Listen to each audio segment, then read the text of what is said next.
Howdy, we're Jess and Sin. We'll be talking about the culture we identified in Raya. Now, because of the ambiguous and decorative nature in which culture is featured in Raya, we will be identifying cultural influences from the movie into two separate categories, cultural items and cultural practice. Items inspired off Southeast Asian cultural items. Batik? We see batik making technique using wax hot liquid with copper in the intro to Heart Kingdom. But the pattern doesn't look like batik. They're also holding the tool wrong. The shape of the chanting is also way too flimsy. In spine, we see a big wooden spoon and fork, symbols meaning good health and prosperous family in the Philippines. This was modeled by environmental modeling lead Virgilio John Aquino, a Filipino artist. Why jade? While Myanmar has jade, usually the economy would rely on bartering. Money would be in the form of copper, silver, and gold used by nobilities instead of civilians. Sompoton, bamboo pipes from the north of Borneo, seen in the end credits played by Boone.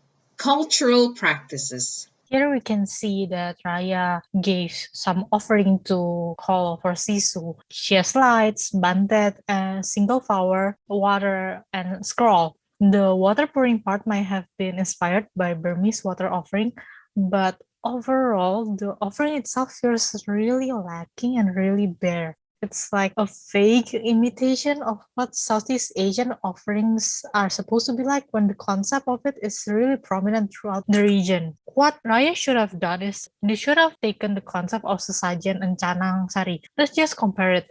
There's incense and or kemenyan. It's really a must because it's like an invitation for spirits and tell them that this is for you. Coconuts and bananas will also be there and is believed to bring prosperity.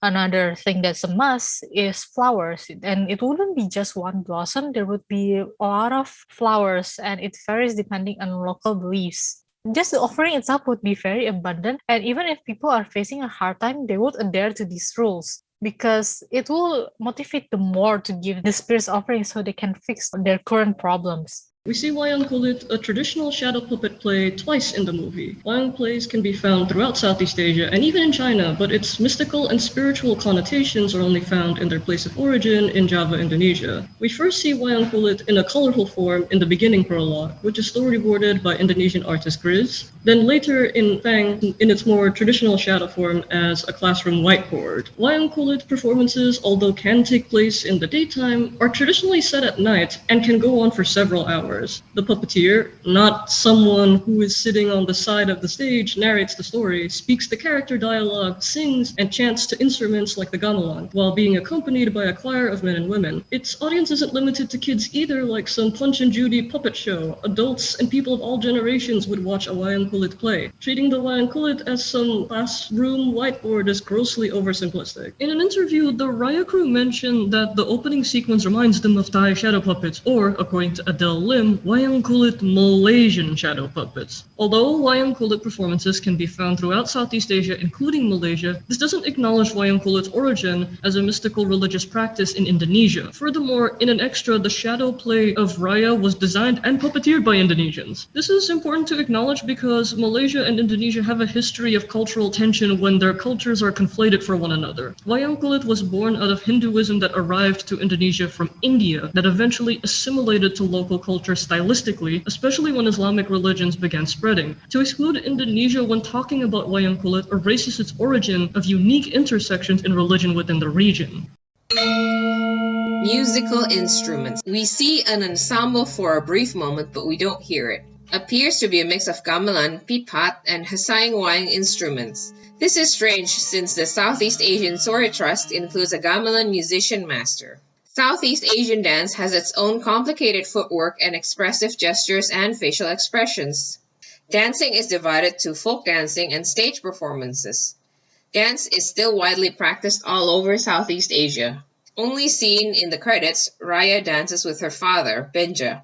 Dance representation is greatly underused.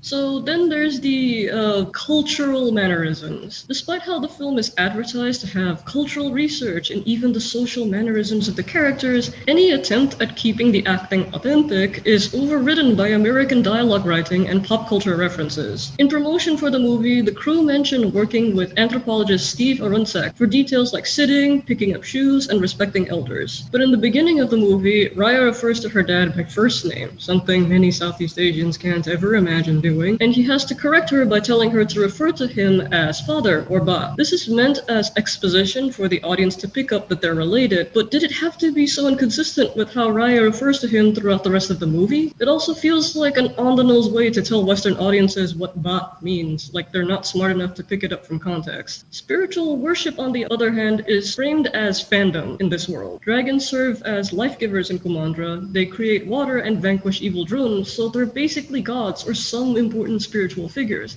but they're treated like celebrities. Their items of worship are treated as fan merchandise. It's like saying you're a Jesus nerd and calling your rosary a Mother Mary fan necklace. The way Raya and Amari talk about rumors of dragon legends honestly sound like they're discussing TV show headcanons. What's the point of researching body language and mannerisms if it gets overlaid with dialogue like this? Never mind the fact that the character animation is still mostly based in Western mannerisms with characters like Sisu. Speaking of dialogue, the American slang is particularly painful to watch. It pulls the viewer out of the setting of the story and is just jarring against the fantasy setting it's placed in. There's references to the pop and lock, nightlights, and group projects, all things that the world of Kumandra doesn't establish to exist to make reference to. I don't think it's a fair argument to excuse it as just a standard for all modern Disney movie dialogue. The way the characters talk doesn't need to be accurate to their time, but it should be made more neutral so that it ages better. As an example, back in Aladdin's production, a lot of crew for that film expressed concern that Robin Williams' pop culture references would date the film. So they decided it would be more balanced out if the rest of the characters were more grounded in their world compared to the genie. Now, obviously, Aladdin isn't the best to refer to in terms of cultural representation, but the try-hard hip dialogue writing just isn't doing Disney any favors in this context. The point is, you can't gloat about how culturally accurate it is for characters to take their shoes off at a temple while they say what's drippin' dipla in the same movie. So in conclusion, what does this mean to Southeast Asian viewers? The cultural references in Raya are more like Easter eggs or cameos than something that is integrated into the fabric of the world and story. The story of Raya and the Last Dragon isn't tied to any culture, and none of our cultural values or philosophies are evident in the writing either. It's just a generic American fantasy story with superficial amalgamated culture as set dressing. And just as an ending note, don't use the information Disney presents to deflect criticism from Southeast Asians. A lot of people point to the Discover Kumandra site to defend Raya's portrayal of culture, since the website includes information on what they based many of the cultural elements on. However, this defense doesn't put into consideration how the designs are so amalgamated to the point that their source cultures are unrecognizable to most Southeast Asian viewers. Just as a quick example, the website says that the Heart Dragon Temple is based on Angkor Wat, Bayon, and Borobudur. And as someone who has been to Borobudur multiple times, I can tell you that the temple looks nothing like what they say it's based on. The research team didn't even go to Yogyakarta to be able to study Borobudur, since Bali's the only one mentioned. So it's important to take even the information Disney factually presents to us with a huge grain of salt. Okay, so the movie referenced at least a few cultural practices and items, but ultimately didn't seem to integrate them organically. A shame. Next, I asked the server what they thought about the fight scenes in Raya, which Disney claimed were inspired by real Southeast Asian martial arts and weapons. How well did they adapt them? This is what the server had to say. Hello everyone, my name is Serat and now I'm going to present to you my thoughts on Raya, fighting, and weapons. So in Discover Kumandra, Raya is a skilled fighter whose hand-to-hand combat is inspired by pencaksilat from Indonesia, and her weapon style is inspired by arnis, also known as kali, from Philippines. I'm not an expert or anything Filipino culture, so I asked the Filipinos in the Discord server, and there was a Filipino martial artist there, and they said that the arnis appeared for such a brief moment that there's not much to comment about it. And it's not really a problem, it's like a nod at best because the weapon isn't central to Raya's character. But the same can't be said for pencaksilat. So another disclaimer is I myself don't practice martial arts. I don't practice pencaksilat, but I am a casual enjoyer and I did have a chance to learn the basics back then when I was a child and I was involved with kejawen. For those who don't know, kejawen is an indigenous belief system from Java and sometimes they also incorporate martial arts in there. So I did have the chance to learn the basic stuff. First thing first, when I watch the fighting scenes, it's not pencaksilat at all. I have to admit, it feels more like Hollywood fu. So if you can say, oh, this is based on kung fu or like other martial arts, I was like, yeah, I guess. Because the horse stance isn't grounded enough. Raya did show some kind of stance, but it's not as low as it should be. And it seems like her stance is really whimsy. Like a wind can blow and then she can just fall. It's shown by how whenever Namari punches or kicks her, it has a lot of more impact than Raya's own punches. And to me, that doesn't make any sense because pencaksilat is an art. In that, I mean, the moves are very light and very graceful. Yet whenever it hits with a lot of impact and it's really fast. But Raya doesn't show that.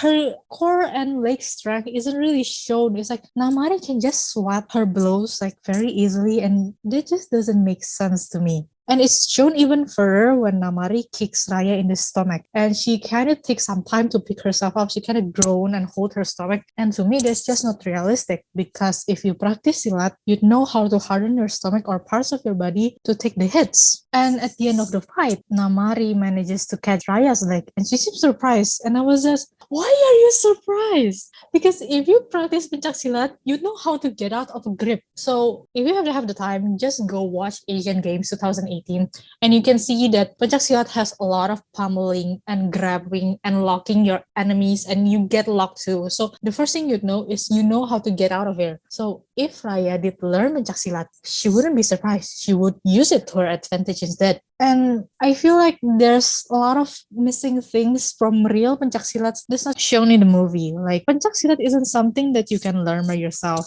And it's something that's handed from teacher to student. And yes, in the beginning, there's a part where Ben just part with Raya, but he never really gave her any feedback. It's just a shame from both cultural standpoint and to depict the father-daughter perspective. And in the plot-wise, she should know her own shortcomings and then maybe Namari knows that and exploits that. It shows that how they know each other even though they've only met for a while, or shows how Raya wants to overcome her shortcomings in her pencaksilat style. And another thing that really bugs me is that the movie ignores a very important part of pencaksilat, which is spirituality. It will always be off-putting for me that they marketed Raya as an authentic Southeast Asia rap while just dismissing the spirituality aspect of our culture. Kumandra has dragons as magic, so who's stopping them from exploring this? Maybe Raya can have her own magic, like her own spirituality. And it's just so baffling because it's just common knowledge. Everyone knows that to master pencaksilat, you have to master the spirituality because part of the philosophy is harmony with oneself and with nature. And if you learn pencaksilat, you learn how to meditate as well. That goes beyond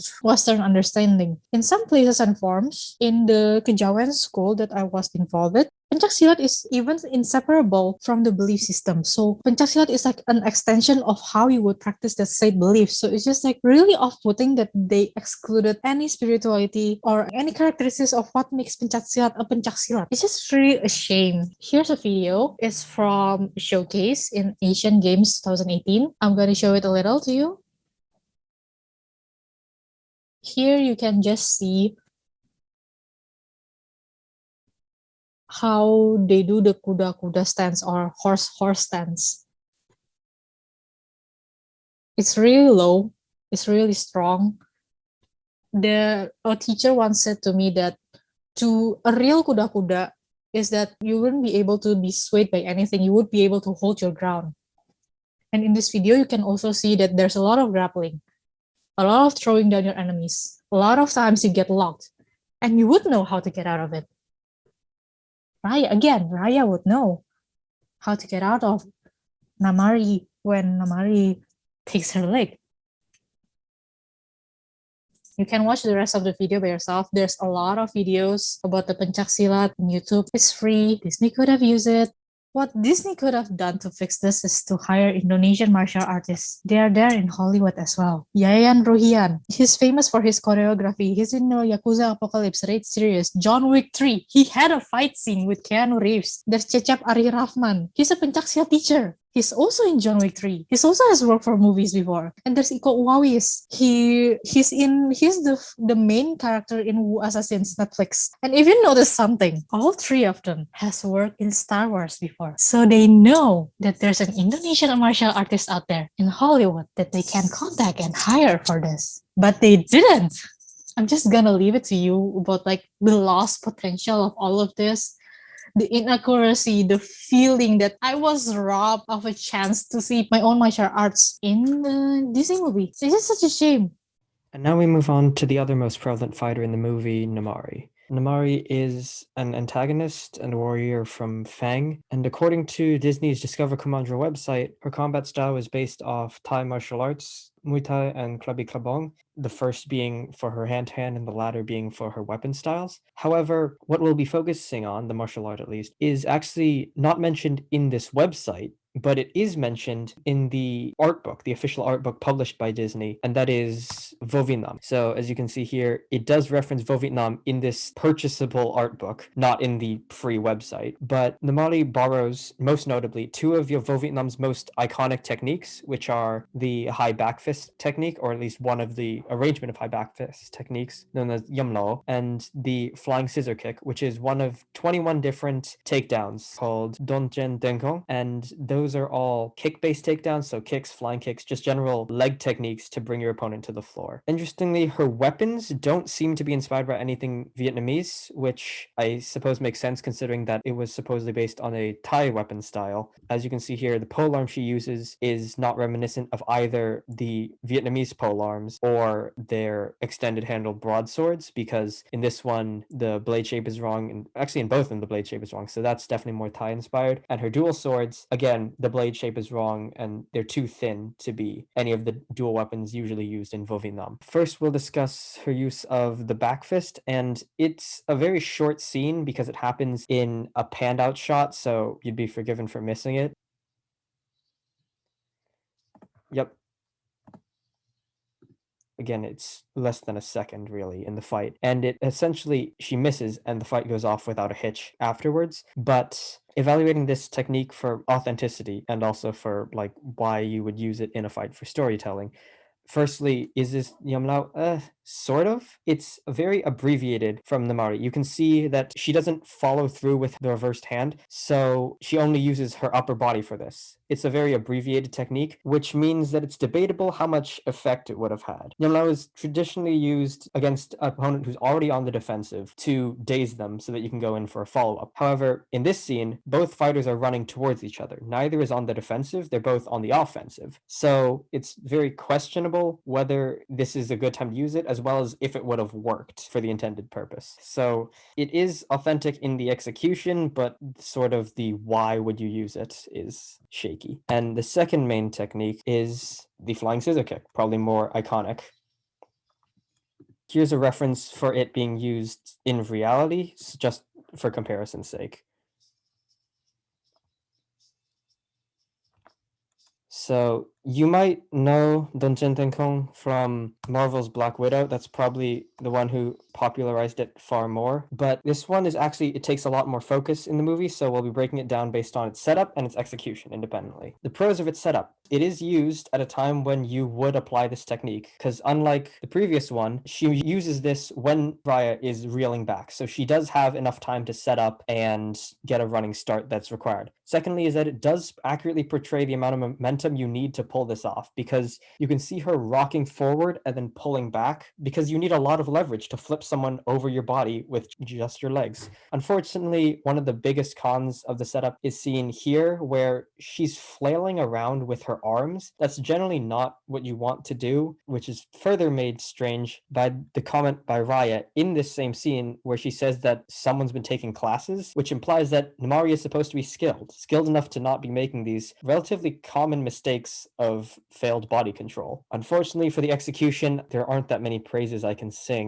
The pros are, I suppose, that Namari was able to pull off this technique. She didn't get hurt while doing it. She didn't let Raya escape, but the cons are a lot more grievous in this one as well. As seen in these two panels right here, Namari never actually touches the ground during this. And if you remember from the previous slide where I showed the demonstration in real life, that's not at all how the gravity or the leverage works in this move.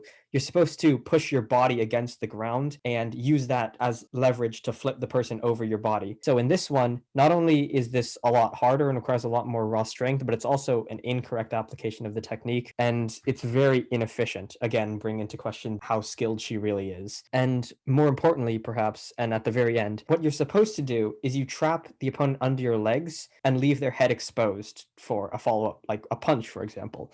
But Namari instead chooses to throw Raya across the ground, far away from her, and get back into a fighting stance, which seems kind of counterintuitive to the point of this move, because she's offering Raya as many opportunities as she wants to get up, to get ready, and to mount a defense. The reason this choice was made, the first one is probably a stylistic choice. They thought it would be cooler if Namari immediately springs up into defense. And the latter is probably more for injecting banter. But at what point is it worth it to inject banter if you're sacrificing the authenticity of a presentation of a movie that was marketed for its supposed authenticity? So yes, they do include these VieN techniques, but both of them seem very changed. Some of them are abbreviated, like the back fist before, and this one is straight up presented wrong for the sake of more flair, I guess, or just extending the fight because they need more runtime, who knows. But her use of the techniques and the flaws in her execution of them, Namari, so that is, they hamper the story's authenticity as well as running counter to the information we're presented in the actual scene. So what's the gain?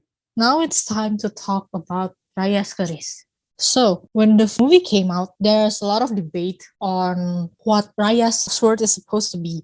Some say it's kalis or sundang from Philippines because how long it is. But in Disney official statement, whatever you want to call it, it's called keris from Indonesia. You can see it on the right, how they worded it. And this shows how much the keris has been butchered to the point that everyone thought that it's a different weapon entirely. So I'm well aware that there are Malaysians and Filipinos who also use keris, and they have their own variations, their own evolution there. But I want you to consider the spiritual significance in Indonesia. I've seen people on Twitter that's like, oh, as a Malaysian, I don't mind the design to look like that. Good for them. But again, in Indonesia, keris hold a different weight entirely. And I'm speaking this from my own perspective, my own experience, as what Indonesians will call klinik. If you're not familiar with it, it's some kind of shaman. So keris is very, very, very important to me. Something to be known about keris is there are two types of them, ceremonial and functional. Ceremonial usually have more embellishment with golds or jewels embedded in the grip, and it's used by kings or nobility to show their status. It's also sometimes used in ceremonies and rituals. So it's not really wrong for there to be a dragon in the design, but it wouldn't be there because she's using it for combat. It's supposed to be functional and practical, but functional and practical keris is usually just very simple. There's no embellishment. There's deep grooves in the middle of the blade, yes, but it's more like this is something you would use as a ritual, not for real combat. And not to add that, oh my god, the whole design of how it turns into a web. Oh my god, why? This isn't an anime. This is a sacred dagger. You wouldn't just please.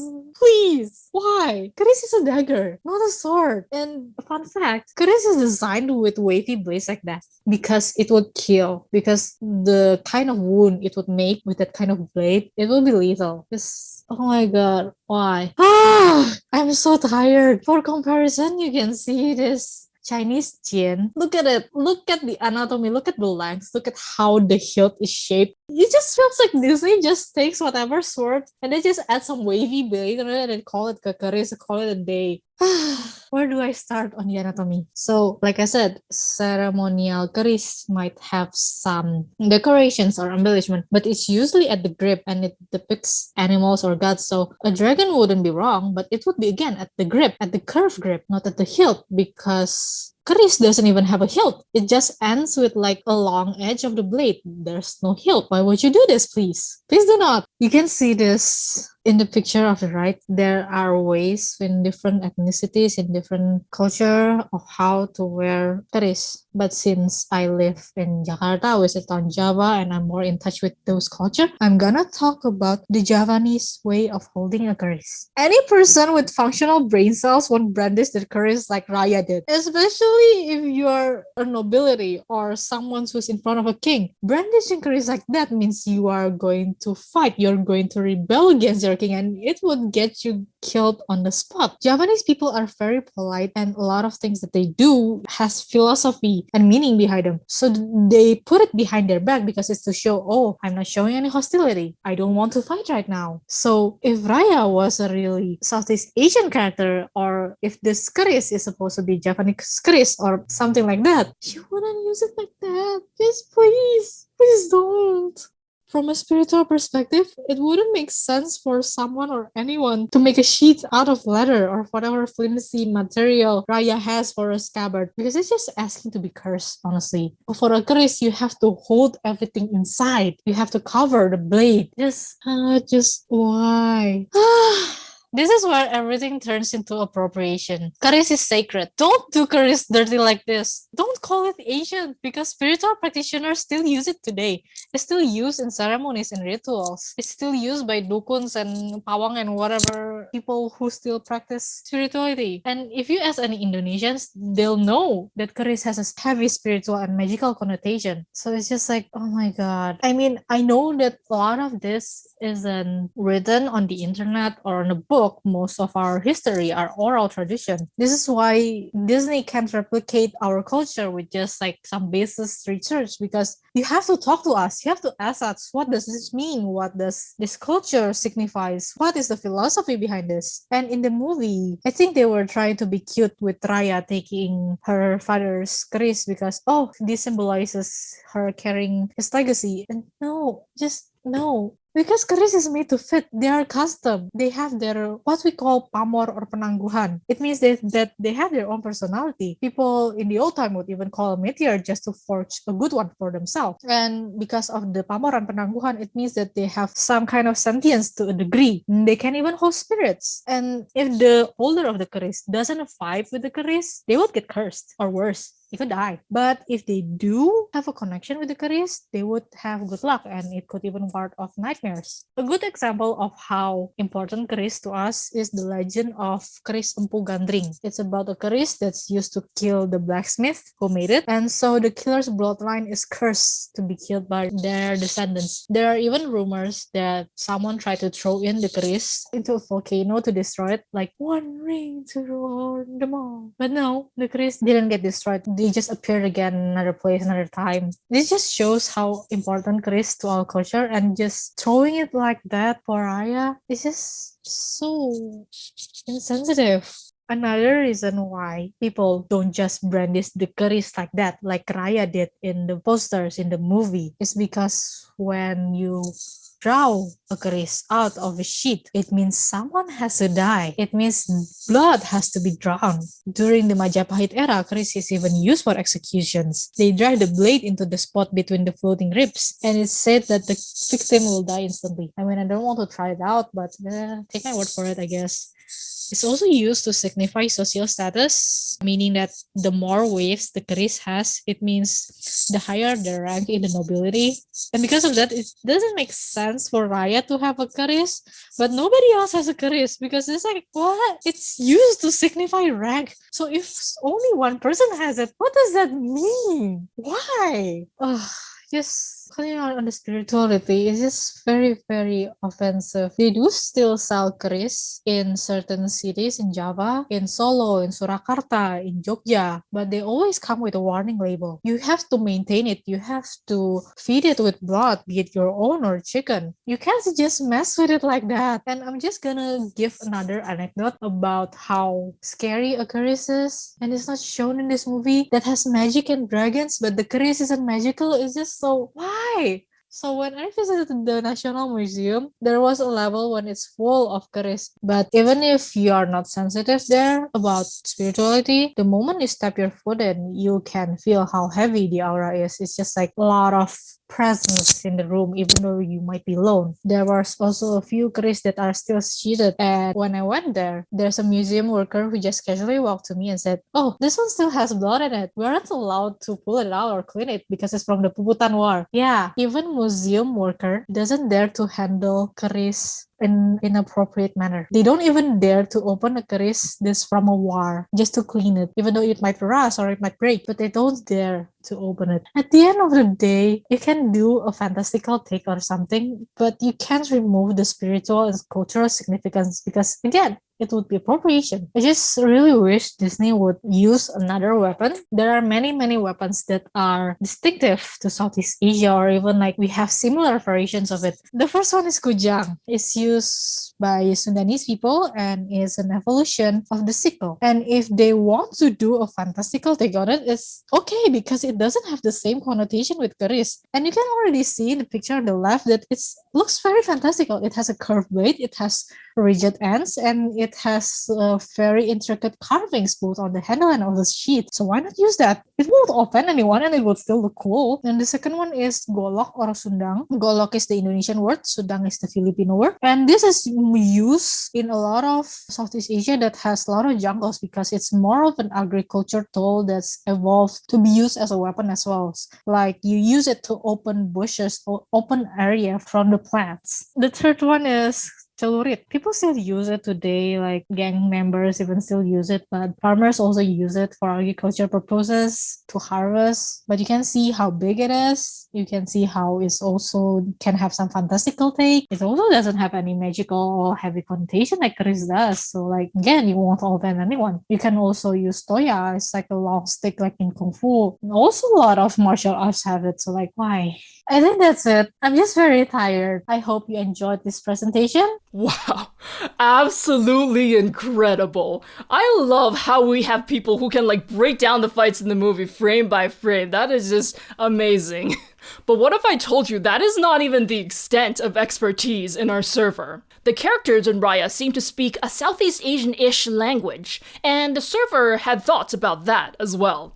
Behold. This portion of the presentation will be dealing with languages and its usage in Raya. My name is Victor, and I will be speaking on this portion. I can be found on most social media sites as @somelangai. I do want to apologize upfront about my pronunciation of some of the words in the following slides, because I have no doubts that I'm most likely pronouncing something wrong. And with that, let's get into this. There are three main words that had non-English roots, those being ba, dep la, and binturi. Ba and dep la are words that are found in Vietnamese, potentially, and binturi is a little bit more complicated than that, as we will get into it. Here we have a news article written in Vietnamese, and this relatively translates as Raya and the Last Dragon, Southeast Asian Princess. The main character, Raya, Princess of Heart, speaks English, but calls her ba in Vietnamese. Ba is used in South Vietnam as well as other Southeast Asian countries to refer to their father. Using the word ba establishes not only the relationship between Raya and her father, but it also connects with Southeast Asian viewers through the familiar use of language. Ba has the perk of being a neutral tone word, and this lends itself to the ears of both the English speaker and those who speak Vietnamese. However, one word that we find that is not tone neutral is that of dep la, specifically dep la, which translates over as strangely beautiful. Within the discussion server, dep la seems to be the generally accepted translation of dep la, but that's not what they say in the movie. Because Vietnamese is a tonal language and English is not, minor shifts in a word's tone can change the whole meaning of a Vietnamese word. And so that brings the question as to why Namari keeps calling Raya by dep la. Is it perhaps dep la, which means beautiful beautiful leaf? Or is it Zep La, which would mean tired cleaning? Or is it Dep La, which would be screaming beauty? Or is it the personal favorite of those of us who have been discussing this? Is it Zep La, which would mean screaming slippers? The absurdity of the word Dep La is what really got a lot of us wondering what they could possibly be trying to do with this word. On the left here, we see that Dep La is very ambiguous, and both when it is read and when it is spoken. There's no tonal connotation, and because it is in English, it can be said with many different tonal connotations. And as a Vietnamese viewer, it can be interpreted in many different ways due to how it is said. There is also the understanding that Dep La can be used for a plausible deniability of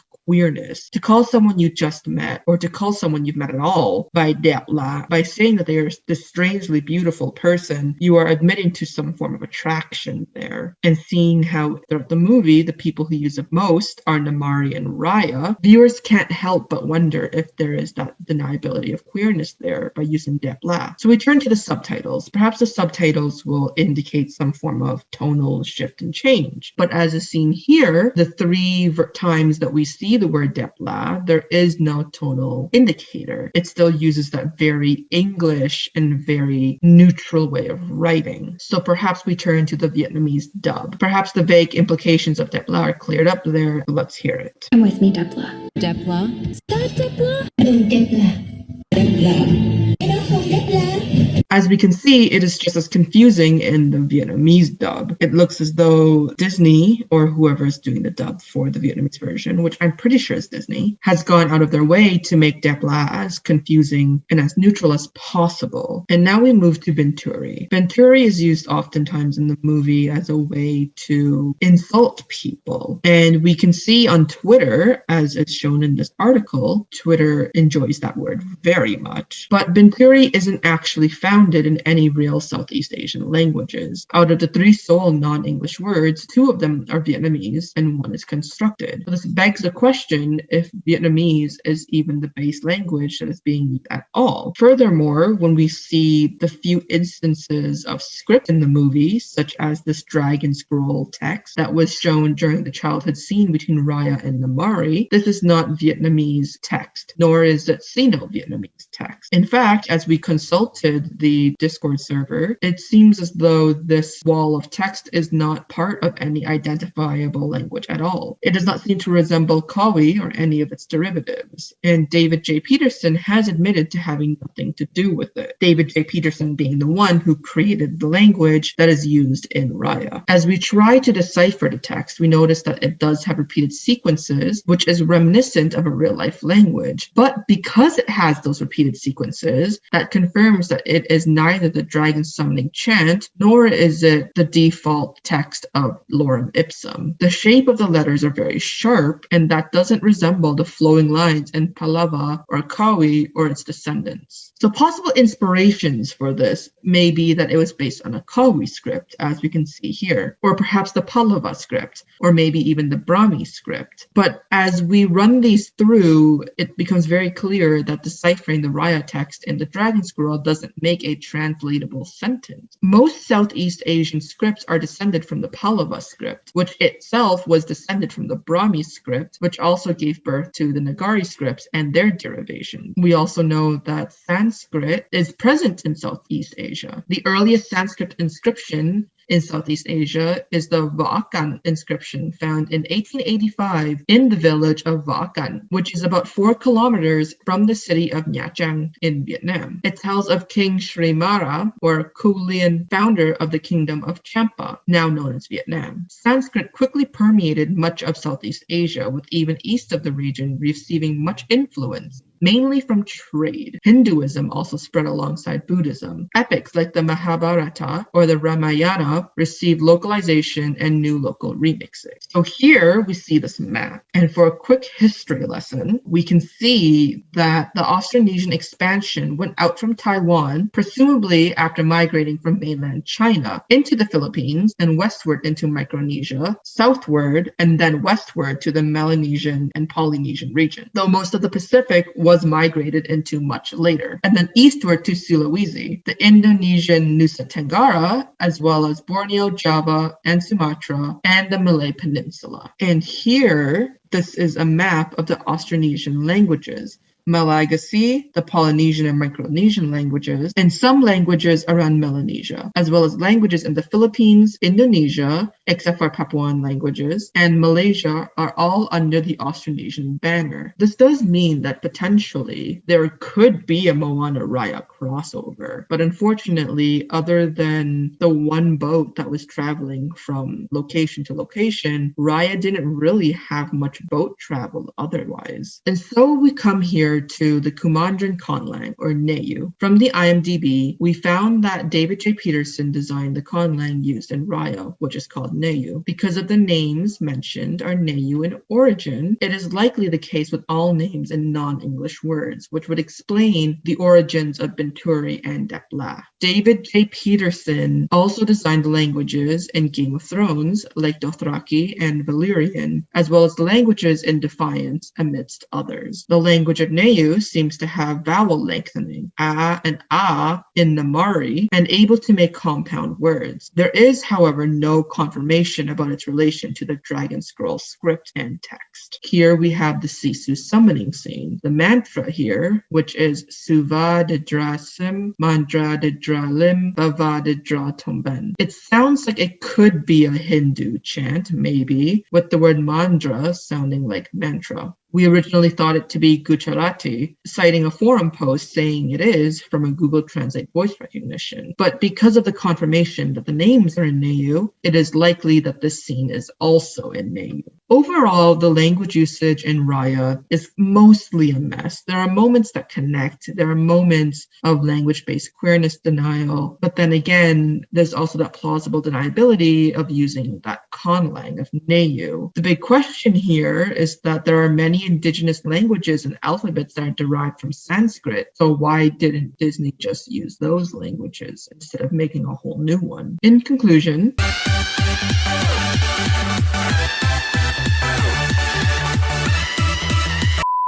We are so deep right now, we are getting into rabbit hole territory. And you know what? Let's go further. It's time for all the Southeast Asian food the server identified in the frames of Raya. Food in Raya and the Last Dragon. Is it a food sin or accurate to representation? Odd food things. Tossing durians. They shouldn't be tossing durians. Have you ever held a durian? The weight? The spikes? It's strange that Namari hasn't eaten rice in a very long time because they're poor. Could it be that they're a tribe that depends on imports from other tribes? Although, from what we could see in the movie, Fang's location seems to be surrounded by rice fields, which makes that comment contradictory. We don't get to see how trade lines work in Kumandra and how the conflict itself has severely affected trade and business, as it is one of the most important aspects of Southeast Asia that's lasted even before colonization happened. In the Philippines and eastern part of Indonesia, rice isn't part of the main diet because it's hard to grow due to the terrains. People mostly eat tubers. Or maybe it's because of the war. Food etiquette. Chief Benja didn't taste the soup before serving Raya and himself a bowl. We usually taste the food before serving them. Was he fasting? Maybe he tried it earlier and it was okay? Well, either way, neither of them tried the soup, and then Chief Benja added more ingredients and the camera just pans to them staring at the big window. Eating with one's hand is a tradition across so many Southeast Asian cultures that never appear in this movie. To see that erased makes it very East Asian. A major element that's missing was also the communal meal times. People would sit together on a woven mat, or in the case of royalty, on cushions in front of a spread, and they would go dig in. The only instance where you could see them eating was with Raya and young Namari. Even so, they were just sitting on a bare floor.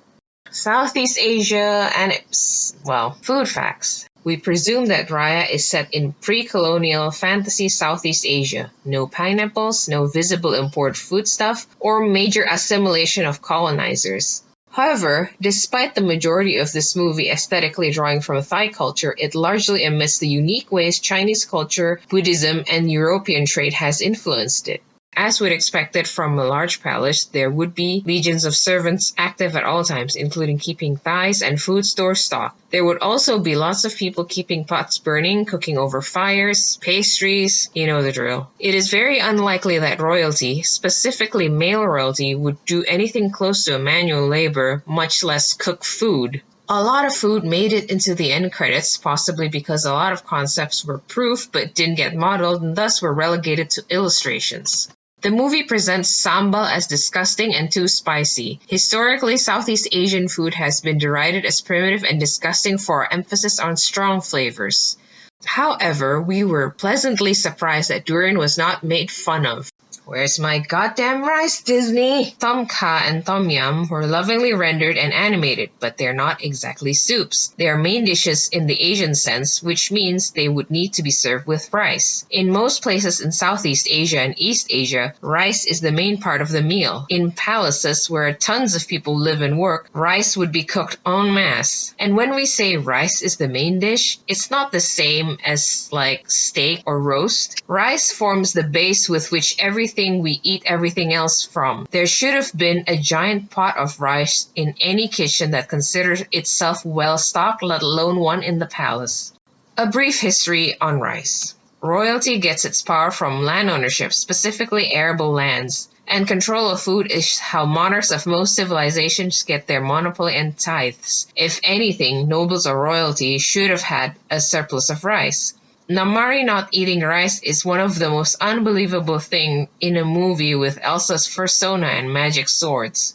In the fictional Southeast Asian-esque world of Raya, where there does not seem to be any natural scarcity, not having access to rice would lead to emigration and famine unless 1. It's a fishing community with access to tradable fish resources. 2. There are tradable natural resources like lumber, fiber, metals, etc. 3. There is a local carbohydrate substitute like tubers. However, these are all stopgap measures or middlemen in the process of getting grain stores. TLDR, no rice, dead. The absolute state of the kitchen. Located in semi-outdoors, it's okay. Pre-colonial Southeast Asian kitchen are usually located outdoors or semi-shaded areas for ventilations. However, it is odd that these pots and pans do not have wear and tear, as most kitchen utensils, royal or otherwise, would. Source of fire being firewood is also correct. Raya has stacks of pots, bowls, and pans hanging off the walls, open fire. The scale of it is pretty on brand for a palace. However, there is barely anyone there, and any kitchen as large as the palace with all its staff and servants needs to be constantly running to feed them all.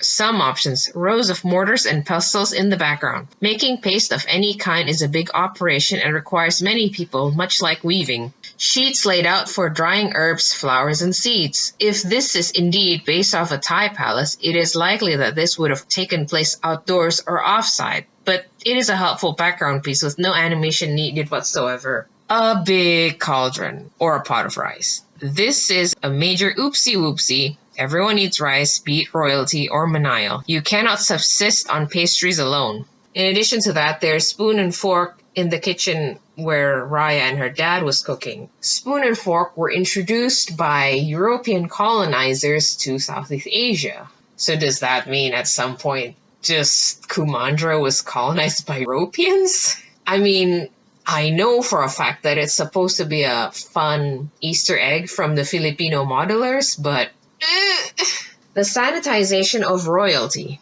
It is difficult to sympathize with people who have more money than God. Seeing the legions of fawning servants, bowing and kneeling courtiers, ministers, monk, etc., it might be hard for the average, read white and middle-class audience to relate to.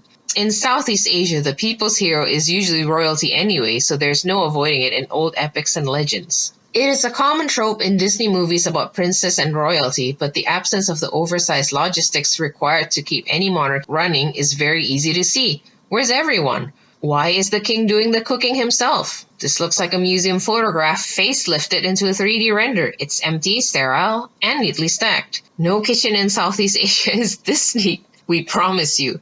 It feels like someone just Googled this and thought, yeah, you know what, that looks right. And then turned their idea of the clean TV and cooking show style kitchen with lots of room and free space. Food inspiration.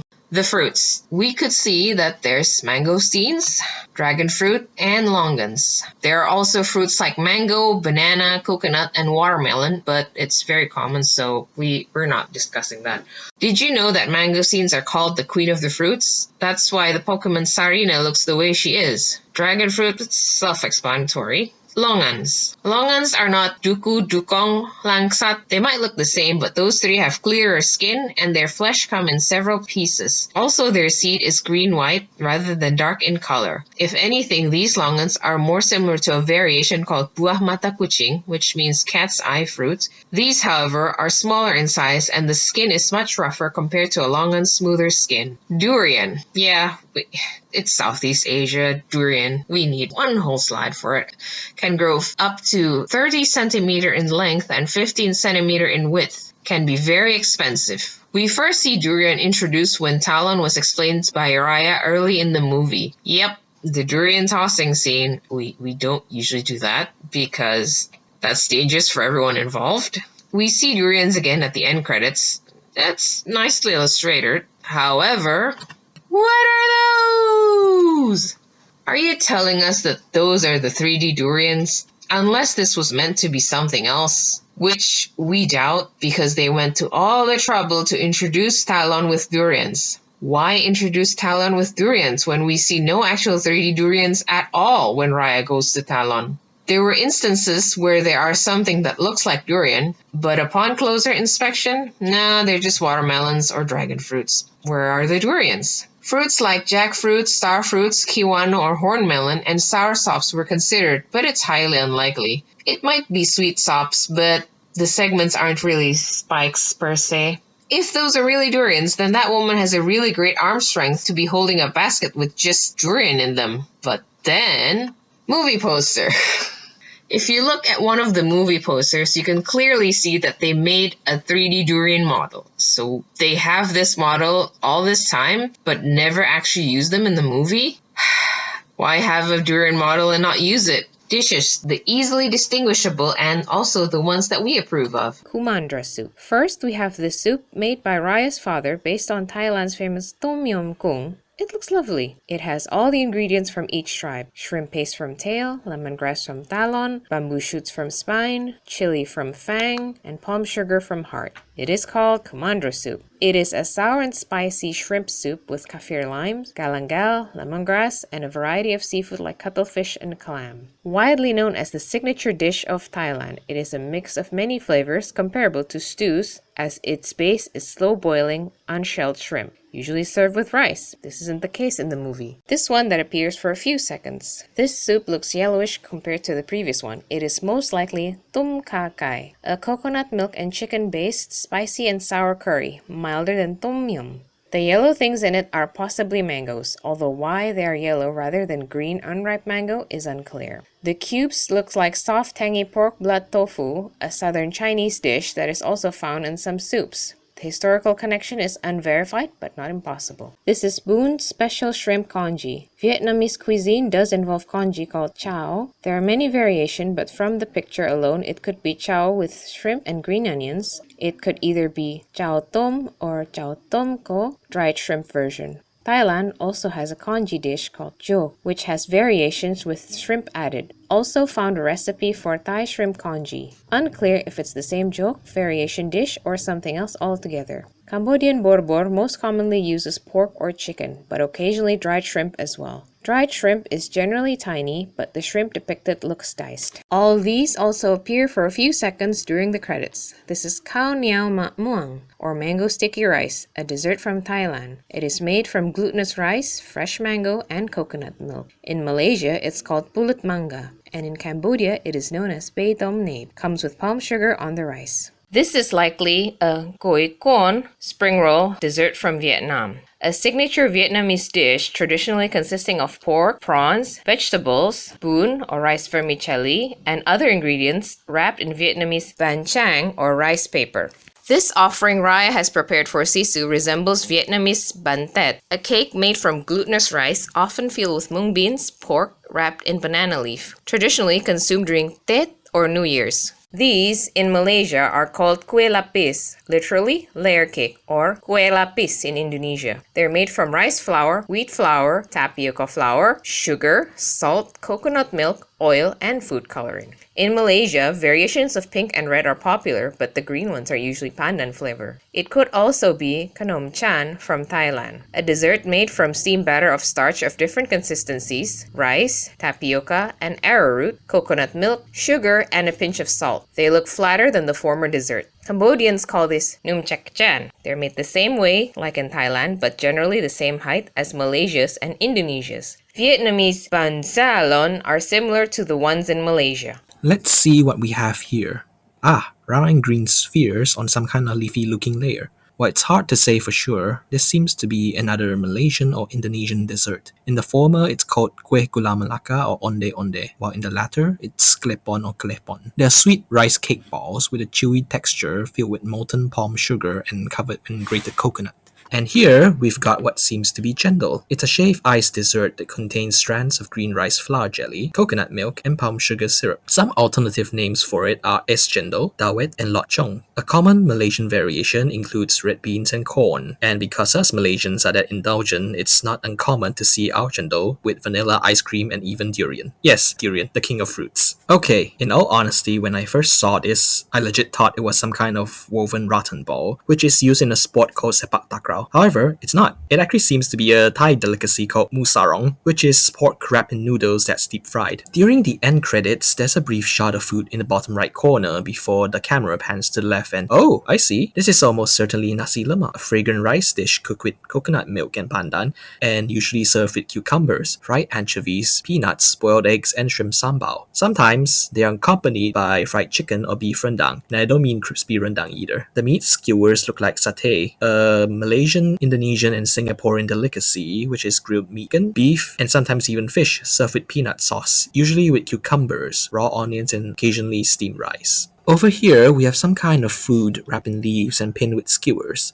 This could be Indonesian pepes, and I don't mean the Portuguese footballer. A kind of wrap made from various ingredients such as fish, mushroom, tofu, or fermented ongkom, spice, and grilled in banana leaves. In Malaysia, there's a similar variation called otak-otak, which is a longer, more rectangular version of pepes. Alternatively, it could also be Cambodian amok, a dry fish curry steamed in banana leaves, typically garnished with red peppers and coconut milk. And now, come to what's been dubbed the Mystery Pastry Theater 3000. We can't say for sure what they are, but the white ones look like puto, which are steamed and fermented rice cakes from the Philippines. Meanwhile, the star-shaped ones look to be tong yip from Thailand. They're sweetened egg yolk pastries and known as one of Thailand's 9 auspicious desserts, served at weddings and other grand ceremonies. They were based off Portuguese Trausas das Caldas, introduced to Ayutthaya Siam by the adventurer Maya Guillaume de Pina, along with other egg yolk-based desserts. The round ones seem to be nom krop kno from Cambodia, and they are mashed mung bean balls dipped in egg yolk boiled in sugar water. Like other egg yolk related desserts in the region, it was likely also inspired by Portuguese snacks. Lastly, the green ones are possibly tayap from Malaysia, which is a coconut crepe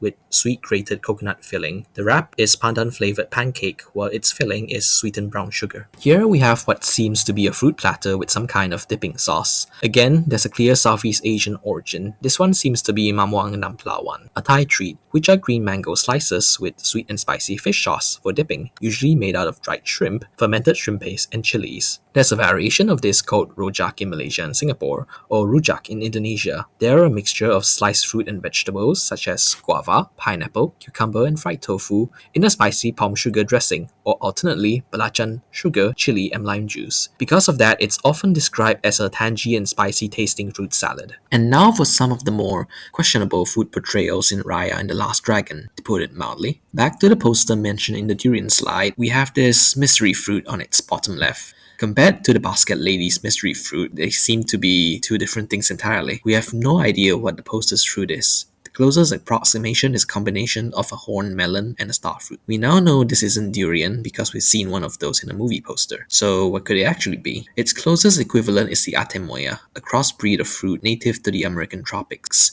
So it's very much not a Southeast Asian fruit. People who have not seen the movie poster would most likely still assume this is a deformed durian. Also, these things, we have no idea what these could be. A fruit, a vegetable, a bun. From their color alone, they could either be ube pastillas on the left or ube crinkles on the right, both of which are treats from the Philippines. But the possibilities are endless. Striped brinjal, figs, pinot melon, milk fruit? If we look at the posters, it seems to be some kind of peach. But what exactly are you putting in your mouth, Tuk Tuk? Another pinkish mystery. Our consensus is we're not sure what these are either. A fruit, a vegetable, a treat? Their closest equivalents seem to be red radishes, and you wouldn't eat that raw. Maybe they're figs with extra long stems? Here we have Raya's jackfruit jerky. The way it stretches when she bites into it makes it look like actual jerky and not the candied dried fruits you'd find in Chinese candy shops. Dried fruit with the texture of jerky? No such thing in Southeast Asia. However, this could be the movie's take on a dry version of jeruk buah, or pickled fruits found in Malaysia, Brunei, Singapore, and Indonesia, and that's incredibly common to the point where just thinking about it makes me smell it.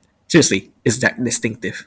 Remember the food seen during Raya's visit to Thailand? On the left, we have what looks like lemper, an Indonesian savory snack made out of glutinous rice with seasoned shredded chicken, fish floss, or serundeng, which is spiced shredded coconut filling. What we have on the right is somewhat more debatable, but its shape is reminiscent of grilled squid or sotong bakar in Malay, which can be found in other countries as well. This appears in the end credits with all the other dishes. Like everything else in the scene, it appears for only a moment and it's not very detailed. Our guess, which might be a stretch, is that it's a bastardized version of Vietnamese banh tét. Cambodian nam an son chek is also a possibility. They are similarly steamed in banana leaves and made with mini bananas, glutinous and sweet rice, coconut milk and shavings, red beans, palm sugar, and salt. It's a very popular dessert and it's common even outside of festivals. There's also a pork version called nam an son trao. Let's take a look at these mystery balls. Nobody really knows what they are. It could just be an attempt at adding something colorful to the scene. After some discussion, we managed to lower it down to around 6 possibilities. 1, it could be any variety of steamed rice cakes. They're called ban boha in Vietnam, puto in the Philippines, apam in Malaysia, and nomakor in Cambodia. Next, the blue ones could at least be a cho muang or cho muang, a savory snack from Thailand that translates to flour dumpling. It should traditionally be flower shapes, but perhaps the modelers took a day off. Third, there could be a Thai dessert called puat loy, which are glutinous rice balls in coconut milk soup. In Malaysia, there's a variation called badak berendam, which literally translates to soaking hippos due to their resemblance. There's also putri mandi, which means bathing princesses, which are boiled until they float in the pot before being mixed with sweetened coconut shavings, or they're served in coconut milk. For the 4th and 5th options, we have Num Anat Skor from Cambodia, a sticky rice dumpling with palm sugar. Although it isn't typically colorful, it would not be hard to add coloring. An option with color would be Num Nap Knor, but this really only comes in bright yellow after being dipped in egg yolk. Last and least likely, the colorful ones could be a variation of durian pancakes, but the shapes don't really match. This spicy substance Bone offered to Sisu, who found it too hot, is later seen again during the end credits. Nothing else is known other than that it's spicy. The closest equivalent seems to be sambal, enjoyed in Indonesia, Malaysia, and Singapore. In Thailand, it's called namprik kapi. Sambal is a chili sauce or paste typically made from a mixture of a variety of chili peppers with secondary ingredients such as shrimp paste, garlic, ginger, shallot, scallion, palm sugar, and lime juice. It usually comes in paste form, but there are some liquid variations. What about the green noodles that spicy substance was being poured on? They could be bami yok from Thailand. However, it looks fairly dry in the movie and has an inconsolable amount of uncut chilies being liberally added to it. It could also be the fantasy version of green chili flavored indomie from Indonesia, or just generic jade noodles, which is just Japanese soba, which is unlikely for obvious reasons. Speaking as a Malaysian, they might be spinach flavored kolomi, which exists in my home city, but the more popular variant of the dish is orange in color, not green, and I highly doubt the producers of Raya would have went for a niche version of a dish which is already niche in Southeast Asia. Okay, we are at the last stop of the food discourse journey, our conclusions to Raya's portrayal of food. To put it mildly, oof. To put it less mildly, it feels like most food ended up in the credits sequence. The majority of food in the movie seems to be inspired by Thai culture, or at least mainland Southeast Asia. And honestly, it needs more spices. Ideally, someone actually eating something spicy without facing or having a reaction like Sisu did. That would be great. Spice is common here. While not all Southeast Asians enjoy spicy food, I can tell you from experience that it's very unlikely we'll have a reaction like Sisu did. For a maritime setting, there's also a severe lack of coconuts. The only clear experience of coconuts were during the end credits with Noi drinking from one. The lack of coconuts might be due to Moana already widely using the fruit, and the writers wanting another fruit to represent Southeast Asia. But that idea is troubling in and of itself because it implies a cynical, reductive marketing strategy by Disney to maximize variation at the cost of diversity, which is hugely ironic. By focusing on the very base definition of diversity, they failed to create something truly diverse. Diversity isn't solely about being different, you guys. It's about understanding what makes something different and celebrating those differences as part of something that makes us all unique. And Disney didn't really do this. Look, we realized that expecting significant food representation in what's basically Frozen 3, my Balinese trip, is probably an exercise in futility since a lot of what we ended up doing was playing Where's Waldo in the end credits. While the efforts of the concept artists and writers should not be discounted, disclaimer, we don't think any of this can be entirely blamed on them, the final product is not far from a superficial lift of Google image results of Southeast Asian food. It doesn't have much of what we would consider staples like rice, tapioca, coconuts, pandan, and especially fish. How can you not have fish in a region that's defined by its maritime trade? It also falls into the exoticization trap. For example, if it were not written by Westerners, Sisu's reactions would be the same as another local person. In this case, it feels like a return to standard Western derision of Southeast Asian food. It also ultimately comes off as a touristy version of Southeast Asian food and culture. It may have started out well-meaning, but the cynical and shallow execution of it all fails to speak to me, to us, as a true love letter to Southeast Asian culture. Food unites all people. That's a banal message even to kids. And it's not even true. Tastes vary even within the same country. So how do you expect people to just bond because, oh, we share the same food? What Disney did is, well, perhaps better sum up as the difference between a faithful homage and a surface-level cash grab. First of all, there's a facelifting of an inherently rich food culture into a stale, palatable middle-class sensitivity. Secondly, there seems to be very little application of any research into what makes each food the way that it is, or even how it's made. Food, from the way it's prepared to the ingredients and even their names, they can shed light into the nuances of culture. I think what we found annoying here as well is that the presentation of food feels very monolithic. It erases all the beautiful differences from the adaptation of each foodstuff by each culture, which are unique with their own history and story. Lastly, the concept of food being the life and soul of a culture and flattening it into window dressing and a flat plot device is not exactly a war crime, but it gets grating alongside claims of representation. Like, if you're going to represent something, then show it with all its full nuances, not just give us something that feels beige, for lack of a better word. When put together, this feels like a focus group catch-all designed to appeal to the lowest common denominator in a pretty important part of the setting. At least for Southeast Asians, it's also a sign of how including the entire region, all of Southeast Asia, instead of just focusing on specific cultures within that region itself, only serves to water down all other world-building aspects into a bland mush. I'm hungry now. And I blame the server. What a shame that most of these dishes were relegated to the credits, though. I actually streamed Raya with like 22 members in the server, and the credits were indeed like where they got most excited, which is unfortunate. Finally, what influences did the movie borrow from traditional Southeast Asian fashion? Behold. Hi, my name is Tran. I am a Vietnamese diaspora living in the United States, and today we will be analyzing and discussing the fashion in Raya and the Last Dragon. So let's go over a little disclaimer before we fully dive in. First off, none of us know anything about fashion. What I mean by this is that we, and especially me, are not fashion historians with any professional knowledge in Southeast Asian cultural clothing. Most of the information that's presented here we had to research.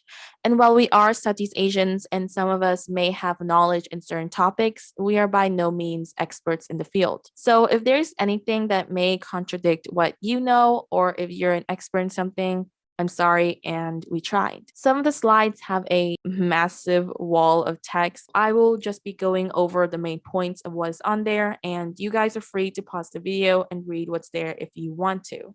Now, The thing about animation and cultural or historical quote unquote accuracy in terms of clothing is that clothing in most animation tends to be very stylized and or simplified. So it's pretty hard to get anything accurate. There's also the argument of artistic liberty being taken with the film's clothing designs because Raya is in fact a fantasy movie, so they're not completely confined to being accurate. However, this is Disney we're talking about, and they do have this track record for at least being very, very detailed on their characters' clothing, especially in their newer movies. So I do hold them to a higher standard.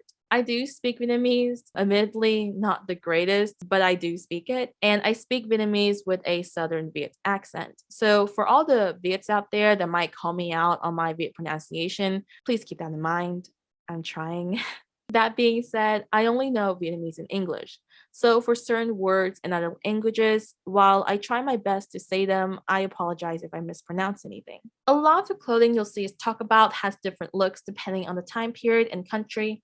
And a lot of the garments may have different names in other Southeast Asian countries due to widespread trade and outside influences, but we simply do not have the time to explain it all.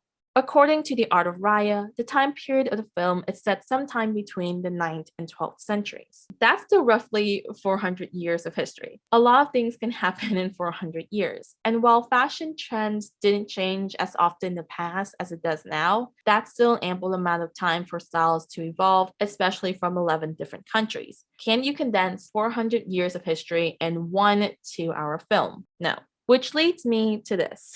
Southeast Asia is a very diverse region. Each country has their own various ethnic groups, and each group has their own history and cultural clothing. Not only is this difficult and even impossible for us to research and showcase every group's clothing in one single YouTube video, but we also understand that it would be impossible for Raya to represent all of that in a single 2-hour movie. So let's get into a little bit of background info on the costume designing of the film. Nessa Bove is the head visual development artist and costume designer for Raya at Walt Disney, but as of July 2021, she now works at Skydance Animation. Prior to Raya, in terms of the Disney Princesses franchise, she has also done work for Frozen and Moana. To my knowledge, Bove is not Southeast Asian or of Southeast Asian descent.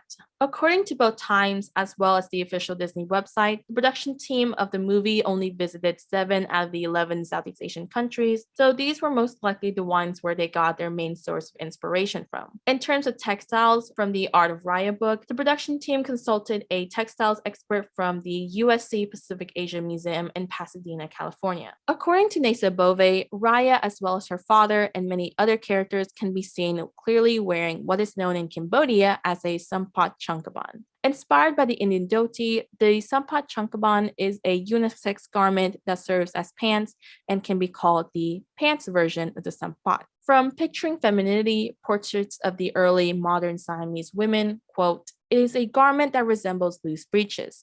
The wearer wraps a rectangular piece of cloth around their waist. The edge of cloth is then passed between the legs and tucked in at the wearer's lower back," end quote. Some characters also wear the sampat. If the sampat changkaban is the pants version of it, then the sampat can be described as the skirt version. Sampat, as it is called in Cambodia, is a long rectangular 1.5 meter cloth tube that is draped and folded in various styles around the lower body. It is a deeply rooted traditional bottom garment that is made of different textiles depending on what occasion it is being worn. It is also a unisex garment. There are many styles and textiles that make up the sampat. In the Philippines, there is what is known as the malong, primarily used by the Maranao and Maguindanao from southern Philippines. The Maranao malong can either have dye designs or be in plaid, with the latter being worn more for everyday use. It can also be utilized as other things, such as a cape, raincoat, or even a bag. Unlike the wraparound cloth, like the sampat or malong, the long yu Myanmar is a sheet of cloth often sewn into a cylindrical shape and is held in place by folding fabric over without tying a knot. It is relatively new, having only surfaced during British colonial rule. In pre-colonial times, men would wear what is known as a pasao and women would wear a hitiman. One of the big key differences between the long yi and its pre-colonial predecessors is the pasao and hitiman are longer. Nearly all the characters in the film wear some variation in the sabai. The sabai, as it's called in Cambodia, is described as a cloth usually about a foot wide, and it's commonly worn draped over the shoulders with one end dropping behind the back. However, it can be worn completely over the chest. Both men and women can wear the sabai. And while the most recognizable version of it is the over-the-shoulder look, there are many other draping methods. Other Southeast Asian countries also have their own version of the sabai. The Mon women of Myanmar would wear a shawl-like garment called the yodod, which helps distinguish them from the other 134 ethnic groups in the country. In Indonesia, the selendang acts more like a shawl, but can also be used as a sling or wrapped to carry babies and young children. Unlike the other countries shown here, the sablay of the Philippines is only worn by the graduates of the University of the Philippines rather than a cultural traditional garment. Thailand and Laos also have their own version called the sabai and pa biang, respectively. Fun fact, the voice actor for Boone, Isaac Wong, who is Chinese Laotian, wore a pa biang for his interview in Raya and the Last Dragon press conference, The Coalition. We are first introduced to Chief Benja wearing a mask that seems to resemble either the face of a Yaksha statue from Thailand or a Borong Ket mask from Bali, Indonesia. Yakshas are a broad class of divine nature spirits with twin personalities in Hinduism and Buddhism.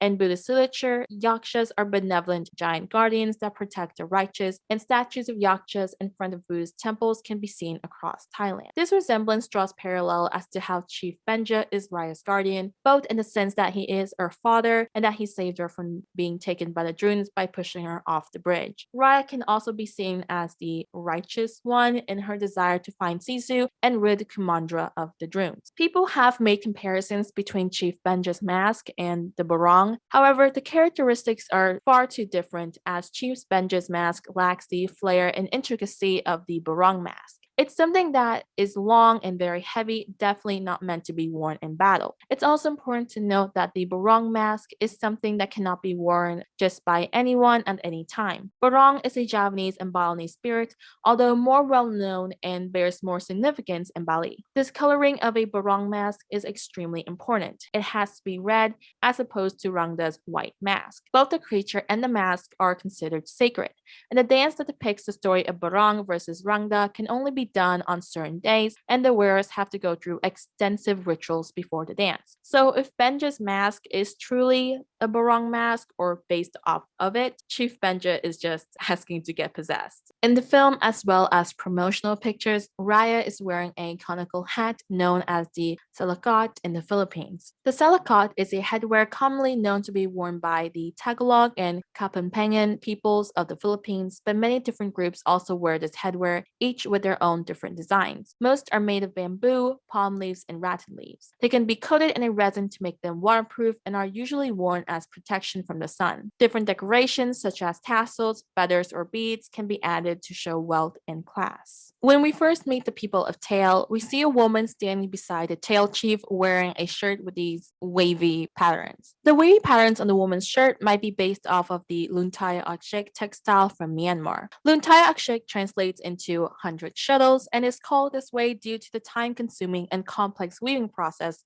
that requires 50 to 200 individual shuttles, each wound with a different color of silk. Women would sit at the loom in pairs, and even skilled weavers can only weave a few centimeters a day, making this cloth both expensive and popular. In the scenes showing us heart, we see someone doing batik. Originating from Java, batik is a dyeing technique of applying wax to the fabric in order to create intricate patterns. There are many variations of batik that symbolizes different things and can also indicate class status. For example, prior to colonialism, certain patterns were only allowed to be worn by the Keraton or Javanese royalty. The tradition has declined in the past decades, but now there's a lot of movements to make sure that batik is still alive. Before the pandemic, schools in Indonesia had one day every week, usually Thursday or Friday, where students must wear batik. We also see the Indonesian voice actors of Sisu and Raya, Ayu Dewi and Mika Tobayong, as well as the voice actor for Namari, Eva Celia, wear batik pattern clothing in the movie's promotional photos in Indonesia. Ayu and Mika seem to be wearing a Mega Mendang pattern, which translates to cloud which contains rain, whereas Eva wears a parang pattern. Parang means slope, and the pattern visually depicts a line descending diagonally with infinitely intertwined intertwined S-shaped lines taken from ocean waves that symbolizes continuity, describing the unrelenting spirit. The fabric on Chief Benja has been confirmed by Nasobove to be Tupioni silk, or I guess you can say a form of Thai silk. Tupioni silk is basically another variation of silk, except that it is completely hand woven. It is much stiffer, not as drapey, and it has this lumpy texture look to it.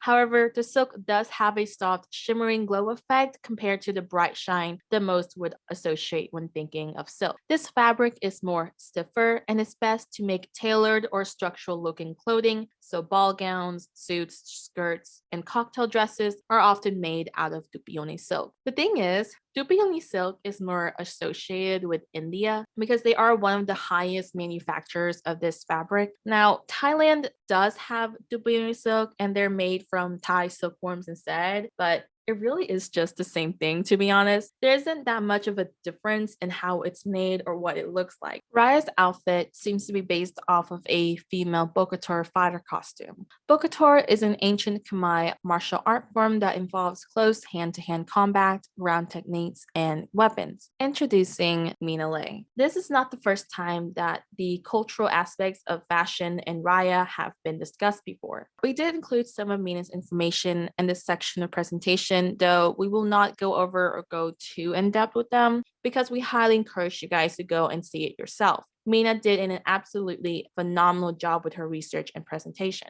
Raya's boots might have taken inspiration from Taiban or Bhutanese boots. Textiles on Raya's pants seem to be based off of Lao Thai textiles, which have spiritual significance, and the patterns are important to the spiritual power. Sisu's human clothing seems to have taken inspiration from traditional Hmong clothing. In Hmong culture, each Hmong group has their own traditional clothing, as well as their own terms for their subcultural divisions.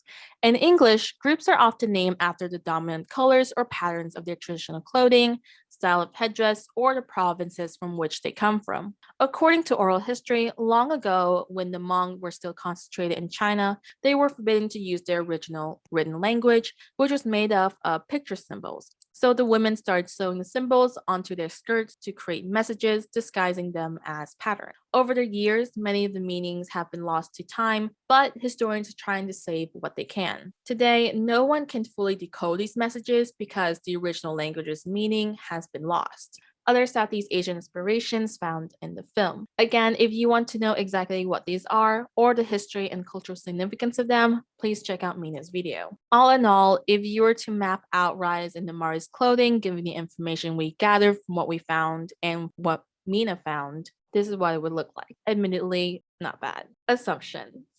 So this section is basically on things that we assumed might be based off of Southeast Asian clothing, but they're more or less iffy.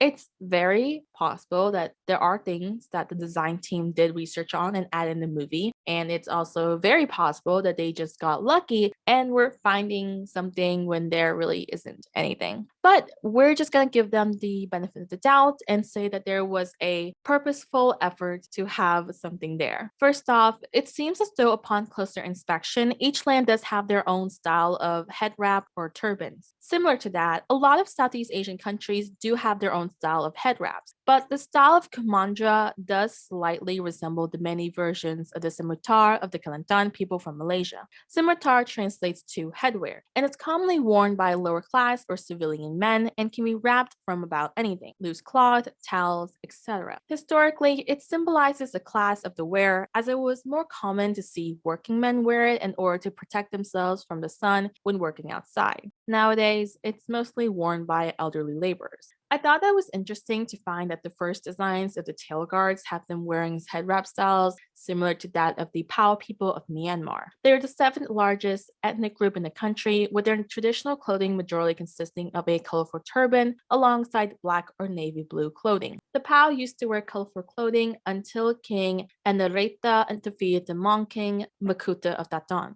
The Pao were enslaved and forced to wear indigo-dyed clothing to signify their status. In both Fang and Talon, there are two background characters wearing tops that resemble those of royal Cambodian ballet dancers. Classical royal ballet dance costumes are highly ornate and heavily embroidered, sometimes including sequins and even semi-precious gems. Most of the costumes are thought to represent what divinities wear based off of the sculptures at Angkor Wat, and the dance is rooted in Buddhist and Hindu mythologies. The tops of the dancers' costumes are extremely tight, but the dancers have to be sewn in them. In the dance costumes of the Cambodian dancers, the top and collar, called a sarangkar, would be separate but would later be sewn together. The collar is traditionally in the color red and embellished with detailed gold-colored copper, ornaments, and beaded designs.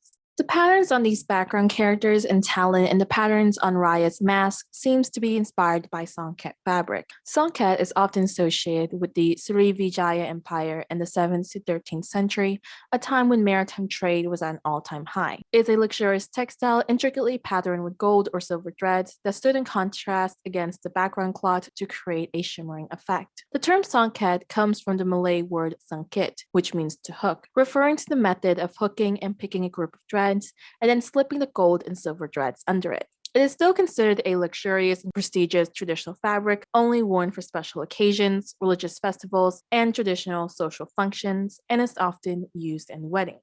In the scene where Chief Varana was telling these little kids how great Fang is, we can see a boy wearing patterns on his sabai that could represent the curled tails of a Naga motif from Laos or Thai cloth textile from Timor-Leste. Ties is made of woven cotton with natural dyes, with styles and colors varying from one area to the other. In the past, it was used in marriages and funerals, and in ancient times was even used to barter livestock and precious metals. However, the limited financial support and resources, lack of interest, and disappearance of traditional ties motifs are threatening the passing of knowledge of this tradition. In Laos, Nagas are a popular motif as these serpents offer protection. Women will weave Naga motifs on skirts for protection, strength, and guidance, and young newlyweds will wear them as a symbol of fertility. When meeting the chiefs of the other lands, both Chief Benja and Raya wear a formal attire. Based on how we see batik being used in art, it's likely the gold embellishments on their clothing is also a form of batik,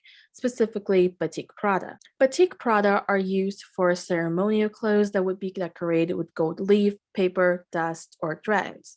The gold detailing on Raya's and Benja's clothing not only indicates their wealth and status, but also serves as a direct contrast to how the chiefs of the other lands may not be as well off as Hart, as they lack gold embellishments on their clothing. However, there is another plausible option for the gold detailing on both Raya's and Chief Benja's clothing, which is just gold embroidery. In which case, that does remind me of the Chalang Pra Angkri of Thailand, which is the formal coat worn by the Thai king on important ceremony occasions. The coat is made from a gold net embellished with gold embroidery. Gold fabric has existed throughout Southeast Asia for centuries, and one of the biggest examples of that would be Cambodia's gold silk. Keep in mind that the fabric isn't actually made from gold, but has the look and shine of gold. The gold silk is made from Cambodian silkworms, and the silk is woven using Cambodian ikat.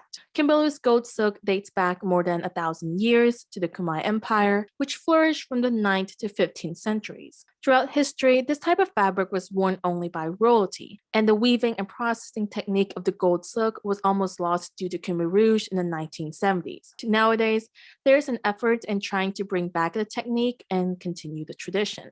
The Honorable, I got nothing. This section shows some of the things I noticed or caught when analyzing the film on the clothing or jewelry where I nor anyone else can't find anything on. Either it's because it's so vague that's hard to distinguish exactly what it is, or it just looks completely like nothing that we can only give half guesses on. First off is whatever Boone is wearing. Honestly, I think he's just wearing a really worn out looking sabai top with a sampat changkaban.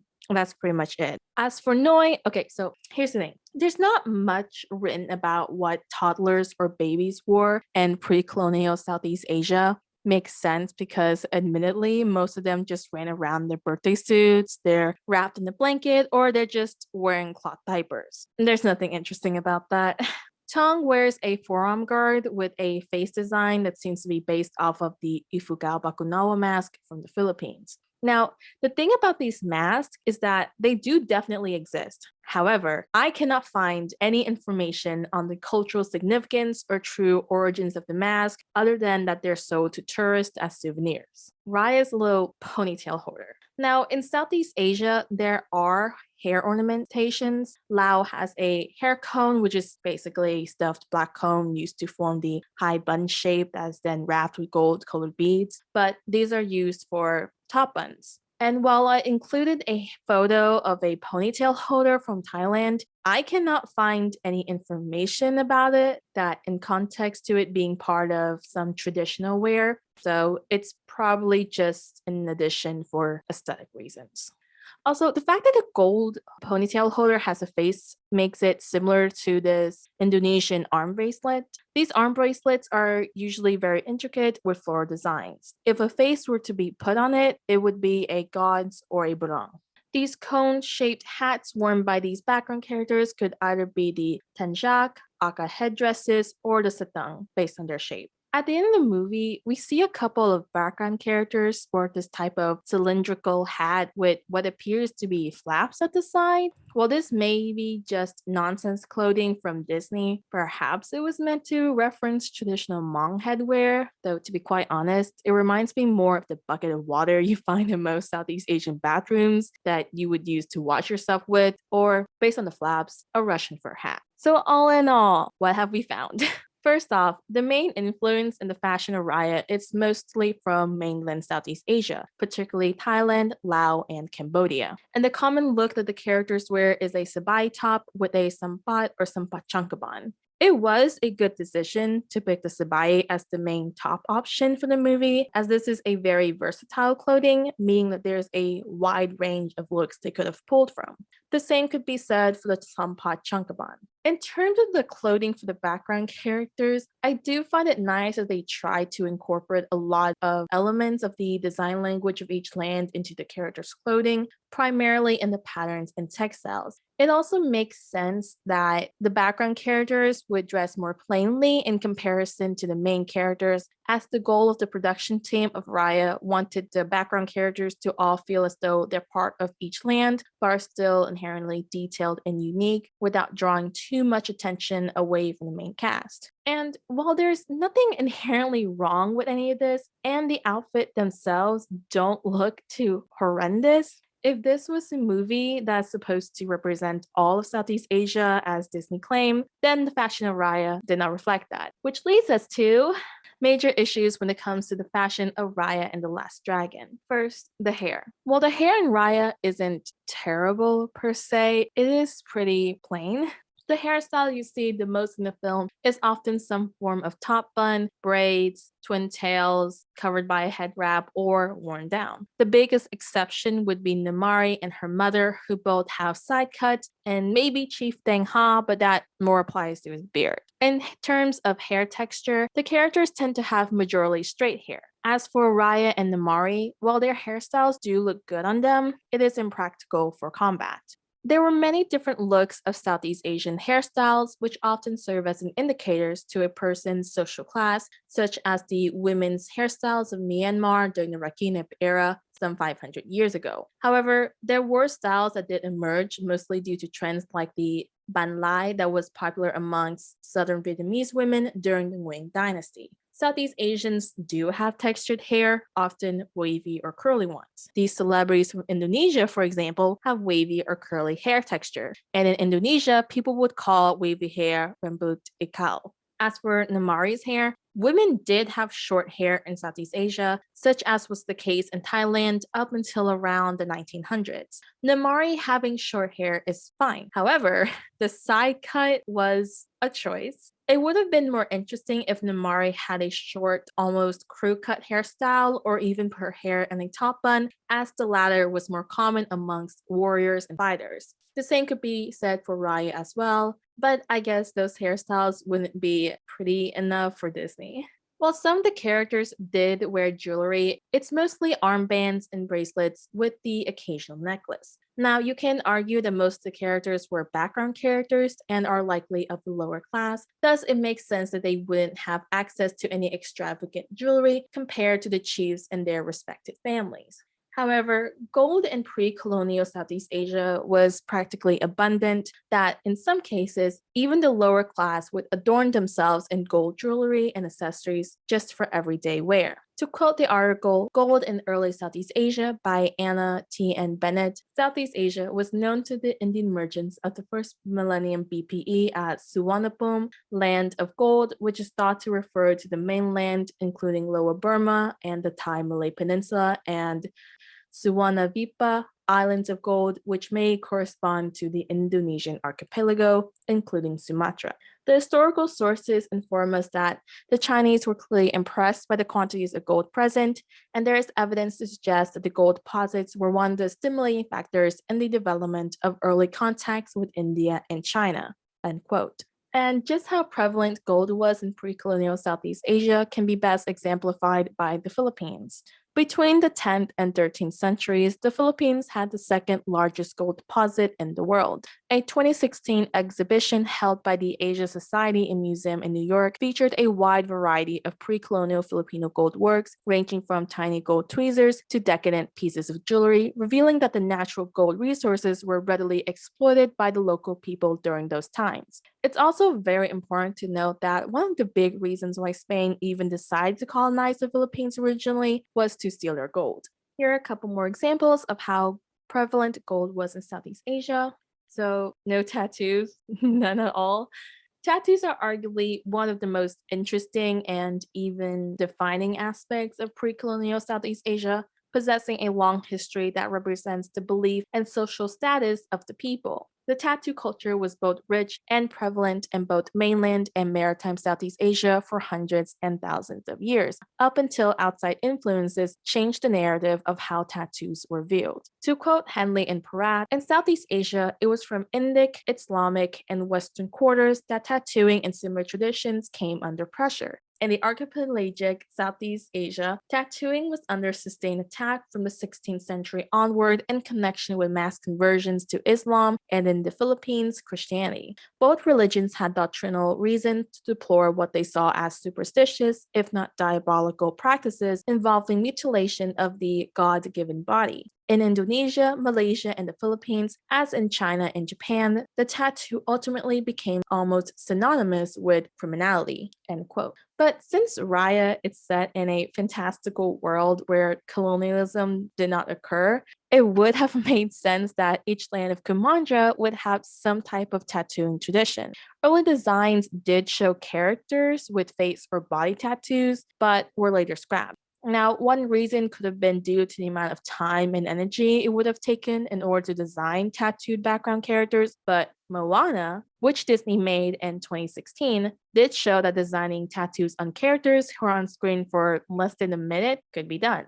Just to show how prevalent tattoos were in Southeast Asia prior to any outside influences, you can take a look at Vietnam. Tattooing was already a custom in Vietnam before Chinese occupation. In fact, the practice was so widespread that the name of the pre-Sinicized Kingdom of Vietnam was Ban Lang, or Land of the Tattooed People. During Lý and Zheng dynasty, tattoos were extremely popular to the point that the nobility would tattoo themselves to indicate their status. There were even strict rules as to where certain designs could be placed upon the body and which class can have what design. The practice of tattooing was so widespread that when Marco Polo came to Vietnam, he reported that all men and women had their flesh decorated all over with pictures of dragons, lions, birds, and other objects made in such a way that they were indelible. They had them on their face, neck, belly, hands, and every other part of their body. He described that to the Vietnamese, the more tattoos one had, the more prestigious and high class one would look.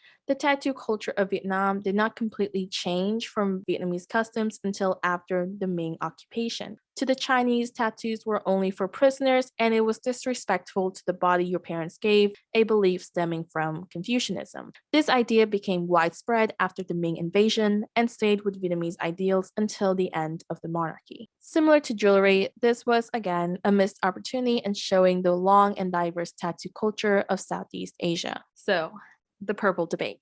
A little context. When the trailer of Raya first dropped, one of the critiques concerning the looks of each land of the tribes was the color palette chosen for Talon. This prompted people to not only ask why this color palette was chosen, but also were these colors, particularly the color purple, even available in pre-colonial Southeast Asia? And the answer is no, at least not that we know of.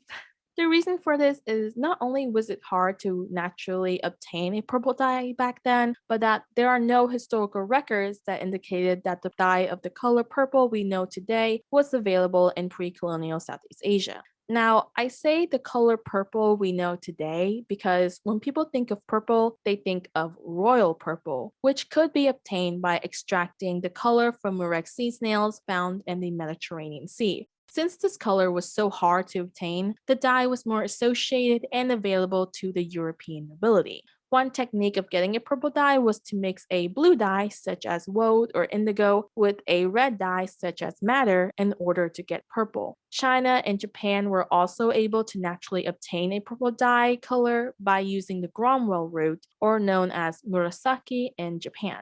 While there may not be an exact way to achieve this purple dye in pre-colonial Southeast Asia, there are theories as to how this purple dye can be extracted from Southeast Asian plants. The first and most plausible is to use a red cabbage mixed with different solutions in order to achieve a purple color. Another way is to do it the same method as the European. Mix a red dye such as the bunga raya flower, wink wink, that is native to Malaysia, and mix it with a blue dye plant such as indigo in order to make purple. The last is probably something that most people have thought of and seems to be easily achievable. Use an already deeply purple plant as a dye such as ube.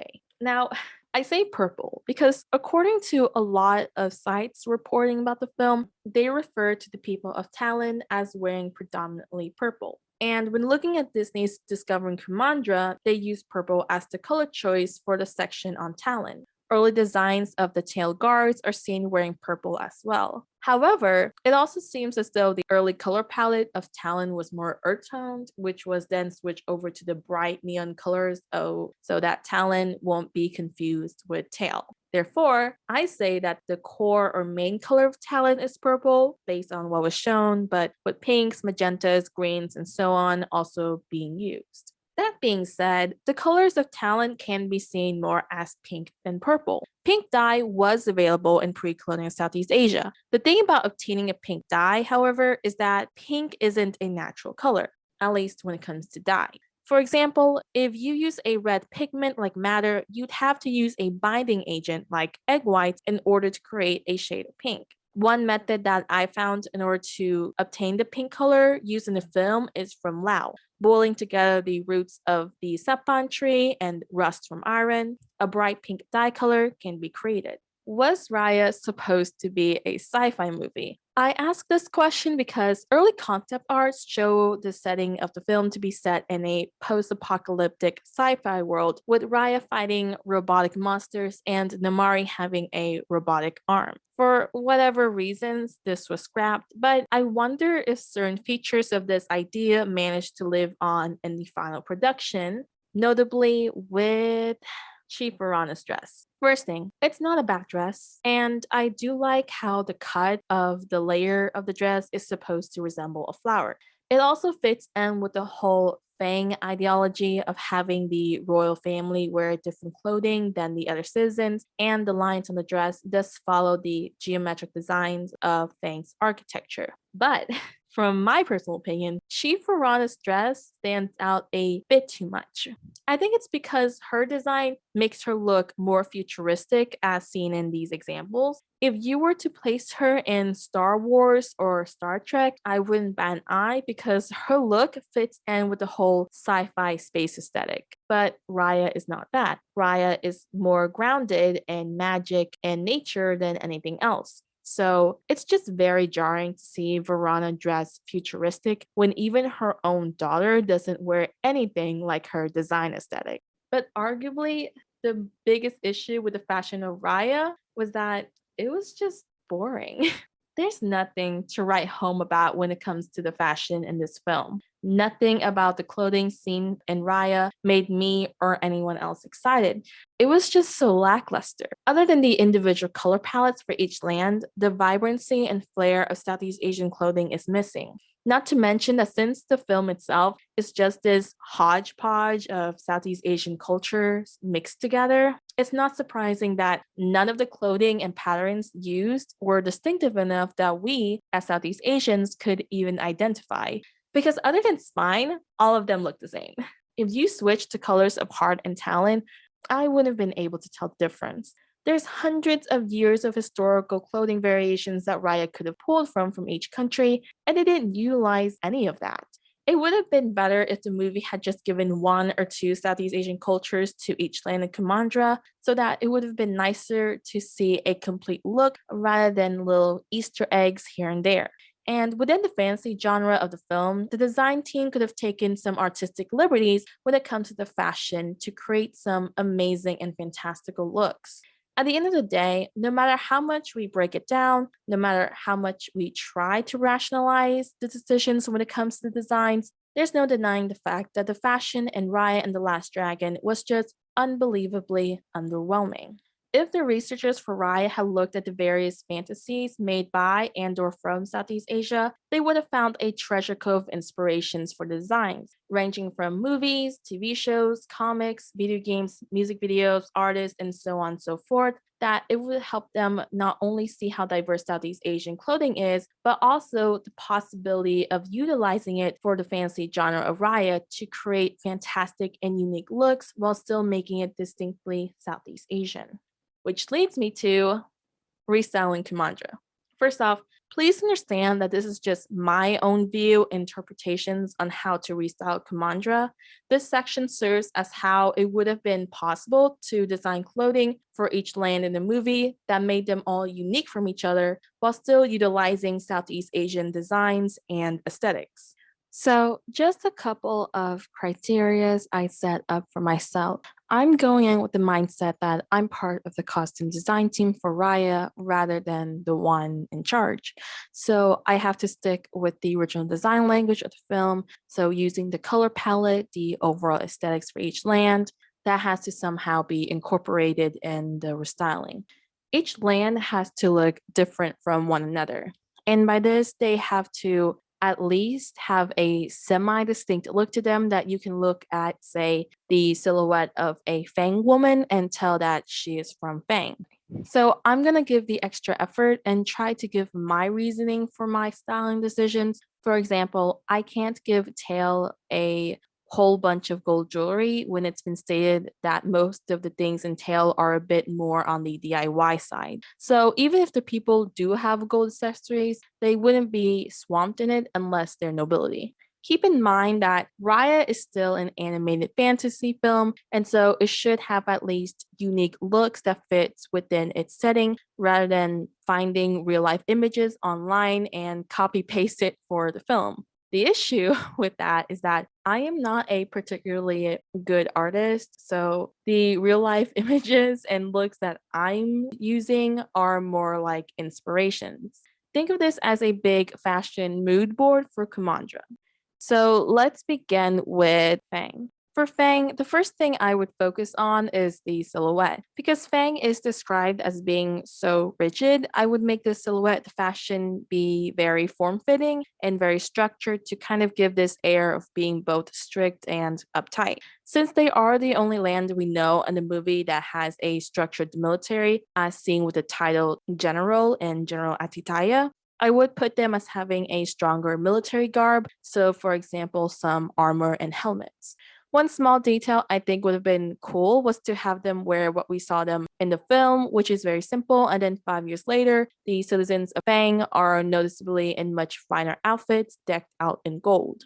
Another thing I would add with Fang is a pretty strong tattoo culture, especially with white ink, as it would have made them stand out regardless of their clothing pre or post Drune, as well as matching with their color palette. I would have also changed Chief Verana's dress. Like I said before, the dress she has in the film isn't bad, it just doesn't work within the aesthetics of Raya. What I would have Verana wear when we first meet her at Heart is something that's simplistic but still very elegant and regal, like this white wedding kabaya. Also, it's such a soft look that not only does it distinguishes her from the others or even her daughter, but it would have helped given her a more pacifying appearance that would have stood in contrast to what she later does. But 5 years after the time skip, and we see Verona again in Fang, have her wear something a little bit more ostentatious, such as this white and gold ao dai.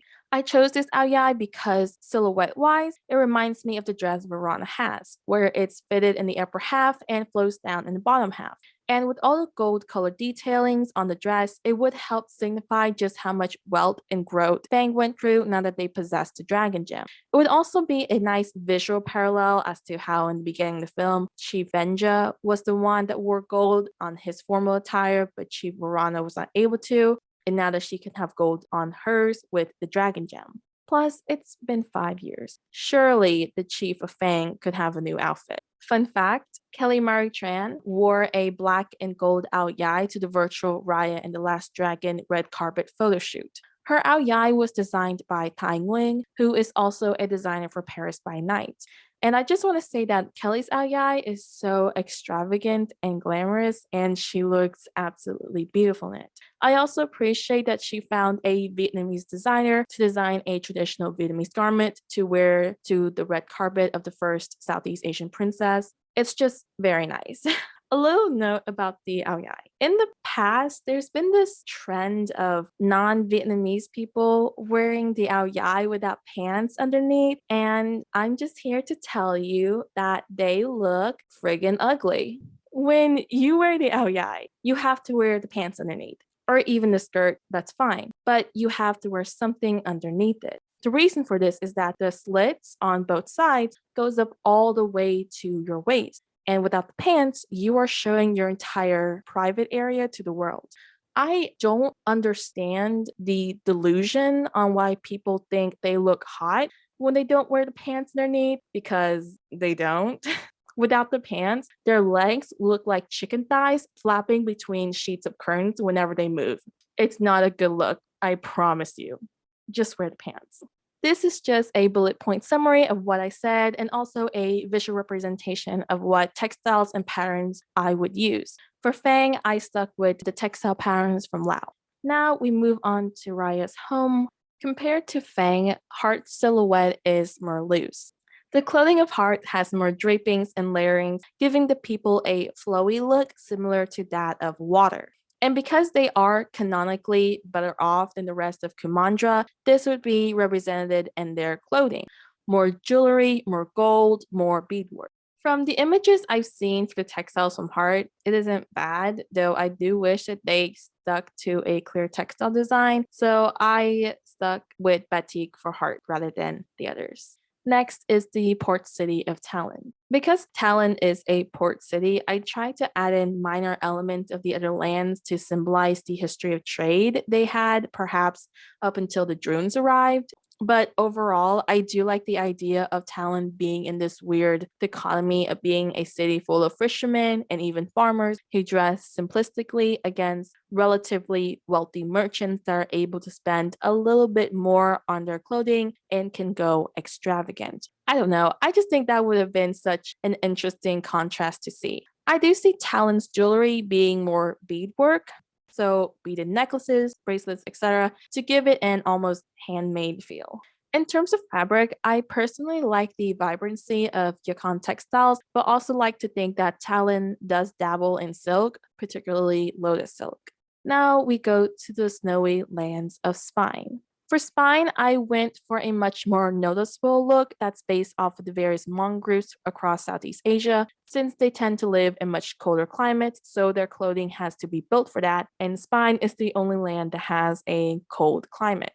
While I understand that Spine is supposed to look dark and menacing, I think the fashion could have conveyed this without being plain overall. It would have been nice for the clothing to represent this aesthetic by having designs only on the collars or hems or sleeves, similar as to how the Chief of Spine's clothing looked. While this isn't Hmong, I like the idea of the people wearing big headdresses or headwears similar to the ones that the Red Dao people wear. Not only does it fit in with the oversized aesthetic by wearing something large on the head, but I think that a maroon headdress would work well symbolically with the landscape of the large dark bamboos and maroon leaves and foliage, kind of like paying homage to their surroundings.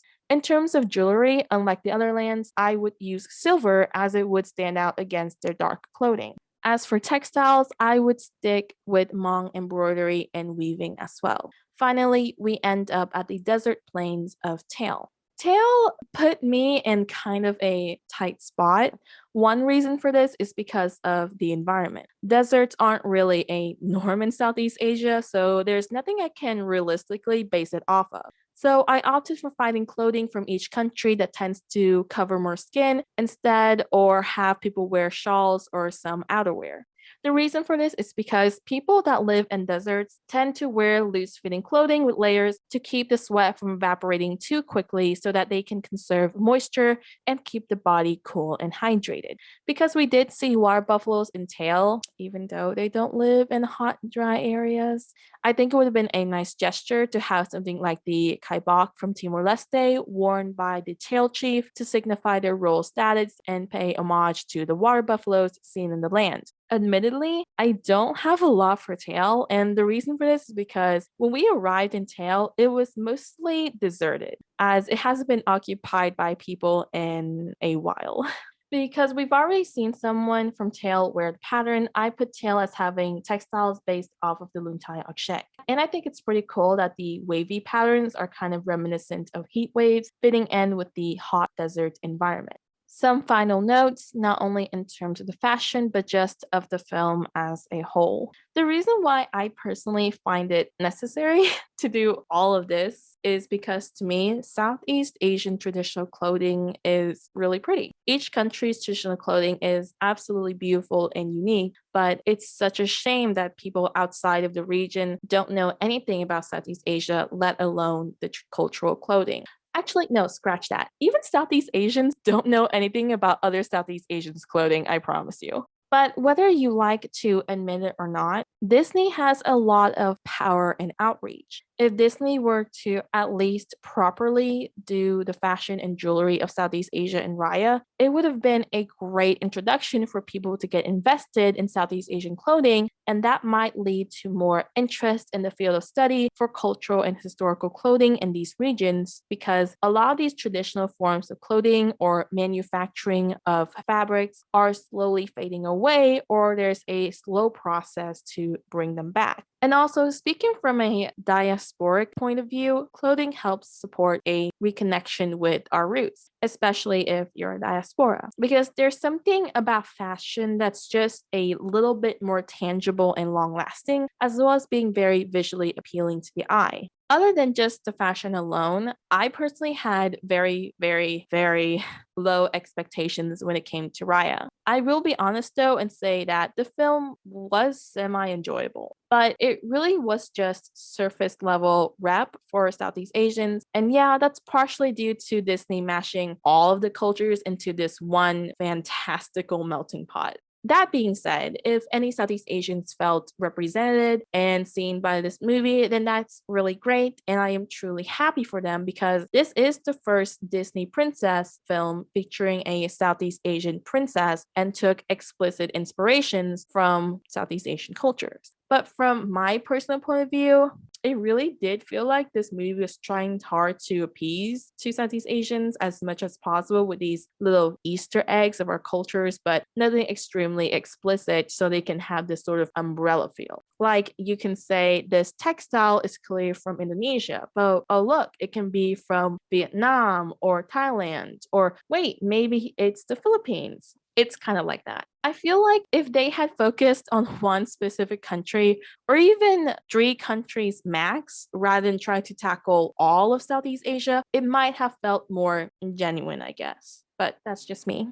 Before we end, here's some artworks made by Southeast Asian artists. Please check them out. a reference list for anyone that's curious on where I got any of this. And okay, that's a wrap. Thank you to those that contributed to this presentation, and thank you to Seran for giving us an opportunity to talk about Raya and the Last Dragon. Also, thanks everyone for joining me on this long discussion. And that is all of our presentations on Raya and the Last Dragon. Well, minus one. We actually have a long presentation about the queer subtext in Raya and how it fails to integrate the unique queer subcultures in Southeast Asia. But that presentation is so long that we'll be uploading it separately. Stay tuned.